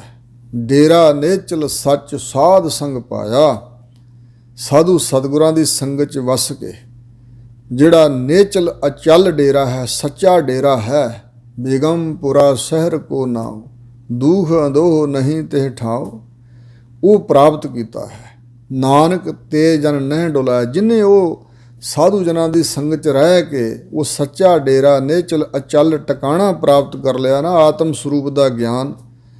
ਹਜ਼ੂਰ ਕਹਿੰਦੇ ਤੇ ਜਨ ਨਹੀਂ ਡੁਲਾਇਆ, ਹੈ ਭਾਈ ਉਹ ਜਨ ਕਦੇ ਡੋਲਦੇ ਨਹੀਂ ਹਨ। ਉਹ ਜਨ ਦਾ ਹਿਰਦਾ, ਉਹਨਾਂ ਦਾ ਮਨ ਕਦੇ ਡੁਲਾਏਮਾਨ ਨਹੀਂ ਹੁੰਦਾ। ਸ਼ਲੋਕ ਢਾਹਨ ਲਾਗੇ ਧਰਮ ਰਾਏ, ਕਿਨੇ ਨਾ ਘਾਲਿਓ ਬੰਧ। ਕੁਛ ਵਿਦਵਾਨਾਂ ਨੇ ਇਸ ਨੂੰ ਇੰਜ ਵੀ ਪਾਠ ਮੰਨਿਆ, ਢਾਹ ਨਾ ਲਾਗੇ ਧਰਮ ਰਾਏ, ਕਿਨੇ ਨਾ ਘਾਲਿਓ ਬੰਧ। ਇਹ ਦੋਵੇਂ ਤਰ੍ਹਾਂ ਦਾ ਅਰਥ ਸਮਝਣਾ। ਸੰਪਰਦਾ ਦੇ ਵਿੱਚ ਢਾਹਨ ਲਾਗੇ, ਜਾਂ ਫਰੀਦਕੋਟੀ ਟੀਕੇ 'ਚ ਵੀ ਇੰਜ ਹੀ ਲਿਖਿਆ ਹੈ, ਢਾਹਨ ਲਾਗੇ ਧਰਮ ਰਾਏ। ਧਰਮ ਰਾਜ ਜਿਹੜਾ ਹੈ ਉਹ ਜੀਆਂ ਦੇ ਸਰੀਰਾਂ ਨੂੰ ਢਾਉਣ 'ਚ ਲੱਗਾ ਹੋਇਆ, ਤੇ ਕਿਨੇ ਨਾ ਘਾਲਿਓ ਬੰਦ, ਕੋਈ ਵੀ ਵਿਅਕਤੀ ਉਹਦੇ ਇਸ ਕੰਮ ਵਿੱਚ ਬੰਨ ਨਹੀਂ ਮਾਰ ਸਕਦਾ। ਤੇ ਹੁਣ ਫਿਰ ਦੂਜਾ ਅਰਥ, ਢਾਹ ਨਾ ਲਾਗੇ ਧਰਮ ਰਾਜ, ਉਹਨਾਂ ਨੂੰ ਧਰਮ ਰਾਜ ਦੀ ਢਾਹ ਨਹੀਂ ਲੱਗਦੀ। ਸੋ ਜਿੱਦਾਂ ਹੜ੍ਹ ਆਉਂਦਾ, ਹੜ੍ਹ ਤੇ ਉਹ ਢਾਈ ਜਾਂਦਾ ਕਿਨਾਰਿਆਂ ਨੂੰ, ਇਸ ਪ੍ਰਕਾਰ ਢਾਹ ਨਾ ਲਾਗੇ ਧਰਮ ਰਾਏ, ਧਰਮ ਰਾਜ ਦੀ ਢਾਹ ਨਹੀਂ ਲੱਗਦੀ, ਉਹਨਾਂ ਨੂੰ ਰੋੜ ਨਹੀਂ ਸਕਦਾ ਉਹਨਾਂ ਦੇ ਕਿਨਾਰਿਆਂ ਨੂੰ, ਜਿਵੇਂ ਜੀਵਨ ਦੇ ਕਿਨਾਰਿਆਂ ਨੂੰ। ਕਿਨੇ ਨਾ ਘਾਲਿਓ ਬੰਦ, ਉਹਨਾਂ ਦੇ ਜੀਵਨ ਰਸਤੇ ਵਿੱਚ ਕਿਸੇ ਨੇ ਵੀ ਕੋਈ ਬੰਨ ਨਹੀਂ ਕਦੇ ਮਾਰਿਆ। ਇਹ ਪ੍ਰੋਫੈਸਰ ਸਾਹਿਬ ਸਿੰਘ ਦਾ ਇਸ ਢੰਗ ਨਾਲ ਅਰਥ ਕੀਤਾ ਹੋਇਆ।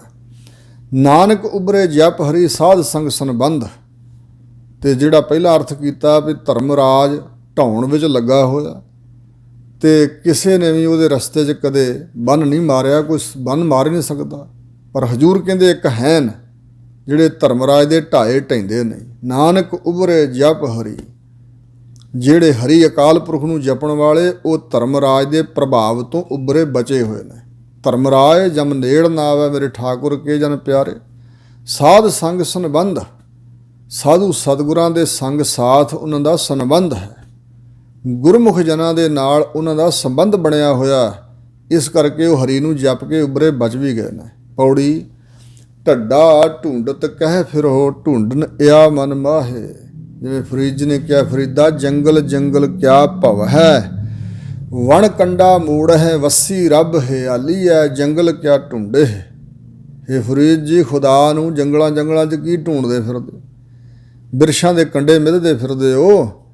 ਵਾਹਿਗੁਰੂ ਖੁਦਾ ਤਾਂ ਹਿਆਲੀ ਹੈ, ਹਿਰਦੇ ਜੀ ਵਸਦਾ, ਜੰਗਲ 'ਚ ਕੀ ਢੂੰਡਦਾ ਮਨ। ਇਸੇ ਤਰ੍ਹਾਂ ਧੰਨ ਗੁਰੂ ਤੇਗ ਬਹਾਦਰ ਸਾਹਿਬ ਮਹਾਰਾਜ ਕਹਿੰਦੇ ਨੇ, ਕਾਹੇ ਰੇ ਬਨ ਖੋਜਣ ਜਾਈ। ਰੇ ਹੈ ਭਾਈ ਹੈ ਮਨਾ, ਕਾਹਦੇ ਵਾਸਤੇ ਜੰਗਲ 'ਚ ਖੋਜਣ ਵਾਸਤੇ ਜਾਣਾ। ਕਾਹੇ ਰੇ ਬਨ ਖੋਜਣ ਜਾਈ, ਸਰਬ ਨਿਵਾਸੀ ਸਦਾ ਲੇਪਾ ਤੋਹੀ ਸੰਗ ਸਮਾਈ। ਸਾਰਿਆਂ 'ਚ ਨਿਵਾਸ ਕਰਨ ਵਾਲਾ, ਸਦਾ ਨਿਰਲੇਪ ਤੇਰੇ ਸੰਗ ਸਾਥ ਹੀ ਸਮਾਇਆ ਹੋਇਆ। ਸੋ ਇਸ ਪ੍ਰਕਾਰ ਹਜੂਰ ਕਹਿੰਦੇ ਨੇ, ਢੱਡਾ ਢੂੰਡਤ ਕਹਿ ਫਿਰੋ। ਢੱਡੇ ਅੱਖਰ ਰਾਹੀਂ ਉਪਦੇਸ਼ ਹੈ ਕਿ ਭਾਈ ਵਾਹਿਗੁਰੂ ਨੂੰ ਢੂੰਡਦੇ ਕਿੱਥੇ ਤੁਰੇ ਫਿਰਦੇ ਹੋ। ਢੂੰਡਣ ਇਆ ਮਨ ਮਾਹੇ। ਜੇ ਢੂੰਡਣਾ ਹੀ, ਖੋਜਣਾ ਹੀ, ਲੱਭਣਾ ਹੀ ਹੈ ਤਾਂ ਇਸ ਮਨ ਦੇ ਵਿੱਚੋਂ ਲੱਭੋ। ਸੰਗ ਤੁਹਾਰਾ ਪ੍ਰਭ ਬਸੈ। ਭਾਵ ਮਨ ਨੂੰ ਟਿਕਾਓ ਤੇ ਫਿਰ ਪਤਾ ਲੱਗ ਜਾਏਗਾ। ਤੁਹਾਡੇ ਸੰਗ ਸਾਥ ਹੀ ਪ੍ਰਭੂ ਅਕਾਲ ਪੁਰਖ ਪਰਮਾਤਮਾ ਵਸਦਾ ਹੈ। ਬਨ ਬਨ ਕਹਾ ਫਿਰਾ ਹੈ। ਬਣਾ ਬਣਾ 'ਚ, ਬਿਰਛਾਂ ਵਿੱਚ, ਜੰਗਲਾਂ ਬੂਟਿਆਂ 'ਚ ਕੀ ਲੱਭਦੇ ਫਿਰਦੇ ਹੋ? ਕਿੱਥੇ ਫਿਰਦੇ ਹੋ? ਢੇਰੀ ਢਾਹੋ ਸਾਧ ਸੰਗ ਅਹੰ ਬੁੱਧ ਬਿਕਰਾਲ। ਹੰਗਤਾ ਵਾਲੀ ਜਿਹੜੀ ਬੁੱਧ ਹੈ ਨਾ, ਬਿਕਰਾਲ, ਬੜੀ ਭਿਆਨਕ, ਬੜੀ ਡਰਾਉਣੀ, ਦੁਖਦਾਈ, ਇਹ ਢੇਰੀ ਬਣੀ ਹੋਈ ਹੈ ਤੁਹਾਡੇ ਅੰਦਰ। ਤੇ ਸਾਧ ਸੰਗ 'ਚ ਵਸ ਕੇ ਇਹ ਖੋਟੀ ਬੁੱਧ ਰੂਪ, ਹੰਗਤਾ ਰੂਪੀ, ਹੰਗਤਾ ਵਾਲੀ ਬੁੱਧ ਰੂਪ, ਬਿਕਰਾਲ, ਡਰਾਉਣੀ, ਇਹ ਢੇਰੀ ਇਹਦੀ ਢਾਹ ਦਿਓ। ਸੁਖ ਪਾਵੋ ਸਹਿਜੇ ਬਸੋ, ਦਰਸ਼ਨ ਦੇਖ ਨਿਹਾਲ। ਫਿਰ ਤੁਸੀਂ ਆਤਮਿਕ ਸੁਖ ਨੂੰ ਪ੍ਰਾਪਤ ਕਰੋਗੇ। ਸਹਿਜ ਆਤਮਿਕ ਮਾਨਸਿਕ ਅਡੋਲਤਾ ਵਿੱਚ ਵਾਸਾ ਪਾਓਗੇ। ਤੇ ਫਿਰ ਉਸ ਅਵਸਥਾ ਜਾ ਕੇ ਵਾਹਿਗੁਰੂ ਜੀ ਦਾ ਦਰਸ਼ਨ ਵੇਖ ਕੇ, ਦਰਸ਼ਨ ਕਰਕੇ ਤੁਸੀਂ ਨਿਹਾਲ ਦੁੱਖਾਂ ਤੋਂ ਰਹਿਤ ਹੋ ਜਾਓਗੇ। ਢੇਰੀ ਜਾ ਮੈਂ ਜਮ ਮਰੈ, ਗਰਭ ਜੋਨ ਦੁੱਖ ਪਾਏ। ਢੇਰੀ ਜਿਹਦੇ ਵਿੱਚ ਪੈ ਕੇ ਜੀਵ ਜੰਮਦਾ ਤੇ ਮਰਦਾ ਹੈ, ਇਹ ਹੰਗਤਾ ਦੀ ਢੇਰੀ। ਤੇ ਗਰਭ ਜੋਨ, ਮਾਤਾ ਦੇ ਗਰਭ ਜੂਨਾਂ ਵਿੱਚ ਪੈ ਪੈ ਕੇ ਦੁੱਖ ਪਾਉਂਦਾ ਜੀ। ਮੋਹ ਮਗਨ ਲਪਟਤ ਰਹਿ। ਜਿਹੜਾ ਮੋਹ ਹੈ ਮਾਇਆ ਦਾ, ਇਹਦੇ 'ਚ ਮਗਨ ਹੋਇਆ ਹੋਇਆ, ਮਸਤ ਹੋਇਆ ਹੋਇਆ, ਚੰਬੜਿਆ ਹੀ ਰਹਿੰਦਾ ਜੀ। ਹਉ ਹਉ ਆਵਾ ਜਾਏ। ਤੇ ਹੰਗਤਾ ਕਰਕੇ, ਹਉਮੈ ਕਰਕੇ, ਮੈਂ ਕਰਦਾ ਹੋਇਆ ਆਉਂਦਾ ਤੇ ਜਾਂਦਾ ਰਹਿੰਦਾ। ਇੱਥੇ ਫਸਿਆ ਹੋਇਆ ਸਾਰਾ ਸੰਸਾਰ। ਟਹਿਤ ਟਹਿਤ ਅਵ ਟਹਿ ਪਰੇ, ਸਾਧ ਜਨਾ ਸਰਨਾਏ। ਪਰ ਜਿਨ੍ਹਾਂ ਨੇ ਬੰਦਗੀ ਕੀਤੀ ਹੈ ਨਾ, ਸੇਵਾ ਸਿਮਰਨ ਕਰਦਿਆਂ ਢਹਿੰਦੇ ਢਹਿੰਦੇ ਹੁਣ ਫਿਰ ਢਹਿ ਹੀ ਪਏ। ਸਾਧ ਜਨਾ ਸਰਨਾਏ। ਸਾਧੂ ਜਨਾਂ ਦੀ ਸ਼ਰਨ ਵਿੱਚ ਆ ਕੇ ਢਹਿ ਪਏ, ਹੰਕਾਰ ਛੱਡ ਦਿੱਤਾ। ਹੰਗਤਾ ਛੱਡਣੀ, ਇਹ ਢਹਿ ਪੈਣਾ ਹੈ। ਦੁੱਖ ਕੇ ਫਾਹੇ ਕਾਟਿਆ, ਨਾਨਕ ਲੀਏ ਸਮਾਏ। ਉਹਨਾਂ ਨੇ ਆਪਣੇ ਦੁੱਖਾਂ ਦੇ ਸਾਰੇ ਫਾਹੇ, ਫਾਹੀਆਂ, ਰੱਸੀਆਂ, ਬੰਧਨ ਕੱਟ ਲਏ ਤੇ ਵਾਹਿਗੁਰੂ ਨੇ ਉਹਨਾਂ ਨੂੰ ਆਪਣੇ ਵਿੱਚ ਸਮਾ ਲਿਆ, ਆਪਣੇ 'ਚ ਭੇਦ ਕਰ ਲਿਆ, ਆਪਣੇ 'ਚ ਲੀਨ ਕਰ ਲਿਆ ਹੈ। ਇਸ ਤਰ੍ਹਾਂ ਉਹ ਵਾਹਿਗੁਰੂ ਦੇ ਪਿਆਰੇ, ਵਾਹਿਗੁਰੂ ਦਾ ਸਰੂਪ ਹੋ ਕੇ, ਜਿਉ ਜਲ ਮੈਂ ਜਲ ਆਏ ਖਟਾਨਾ, ਤਿਉ ਜੋਤੀ ਜੰਗ ਸੰਗ ਜੋਤ ਸਮਾਨਾ। ਮਿਟ ਗਏ ਗਮਨ ਪਾਏ ਬਿਸਰਾਮ, ਨਾਨਕ ਪ੍ਰਭ ਕੈ ਸਦ ਕੁਰਬਾਨ। ਇਸ ਪ੍ਰਕਾਰ ਦੀ ਅਵਸਥਾ ਉਹਨਾਂ ਵਿਰਲੇ ਟਾਵੇਂ ਗੁਰਮੁਖਾਂ ਨੇ ਪ੍ਰਾਪਤ ਕੀਤੀ ਹੈ। ਕੋਈ ਵੀ ਜਿਹੜਾ ਸਤਿਗੁਰੂ ਦੇ ਉਪਦੇਸ਼ ਨੂੰ ਧਾਰਨ ਕਰ ਲਵੇ, ਇਸ ਤਰ੍ਹਾਂ ਦਾ ਬਣ ਜਾਏ, ਆਪਣੇ ਹੰਗਤਾ ਹੰਕਾਰ ਨੂੰ ਢਾਹ ਦੇਵੇ ਅੰਦਰੋਂ, ਤੇ ਮਨ ਕਰਕੇ ਢਹਿ ਪਵੇ, ਸਰਨ ਵਿੱਚ ਪੈ ਜੇ ਸਤਿਗੁਰਾਂ ਦੀ, ਤੇ ਉਹ ਫਿਰ ਦੁੱਖਾਂ ਦੇ ਫਾਹੇ ਕੱਟ ਲੈਂਦਾ ਤੇ ਵਾਹਿਗੁਰੂ ਜੀ ਆਪਣੇ ਵਿੱਚ ਉਹਨੂੰ ਲੀਨ ਕਰ ਲੈਂਦੇ ਨੇ। ਹੋਈਆਂ ਭੁੱਲਾਂ ਚੁੱਕਾਂ ਸਤਿਗੁਰੂ ਮਹਾਰਾਜ ਤੇ ਗੁਰੂ ਕੀ ਸੰਗਤ ਨੇ ਖਿਮਾ ਕਰਨੀਆਂ। ਅੱਗੇ ਵਾਸਤੇ ਸ੍ਰੇਸ਼ਟ ਸੋਝੀ ਅਤੇ ਸੁਮਤ ਬਖਸ਼ਣੀ ਜੀ। ਵਾਹਿਗੁਰੂ ਜੀ ਕਾ ਖਾਲਸਾ, ਵਾਹਿਗੁਰੂ ਜੀ ਕੀ ਫਤਿਹ।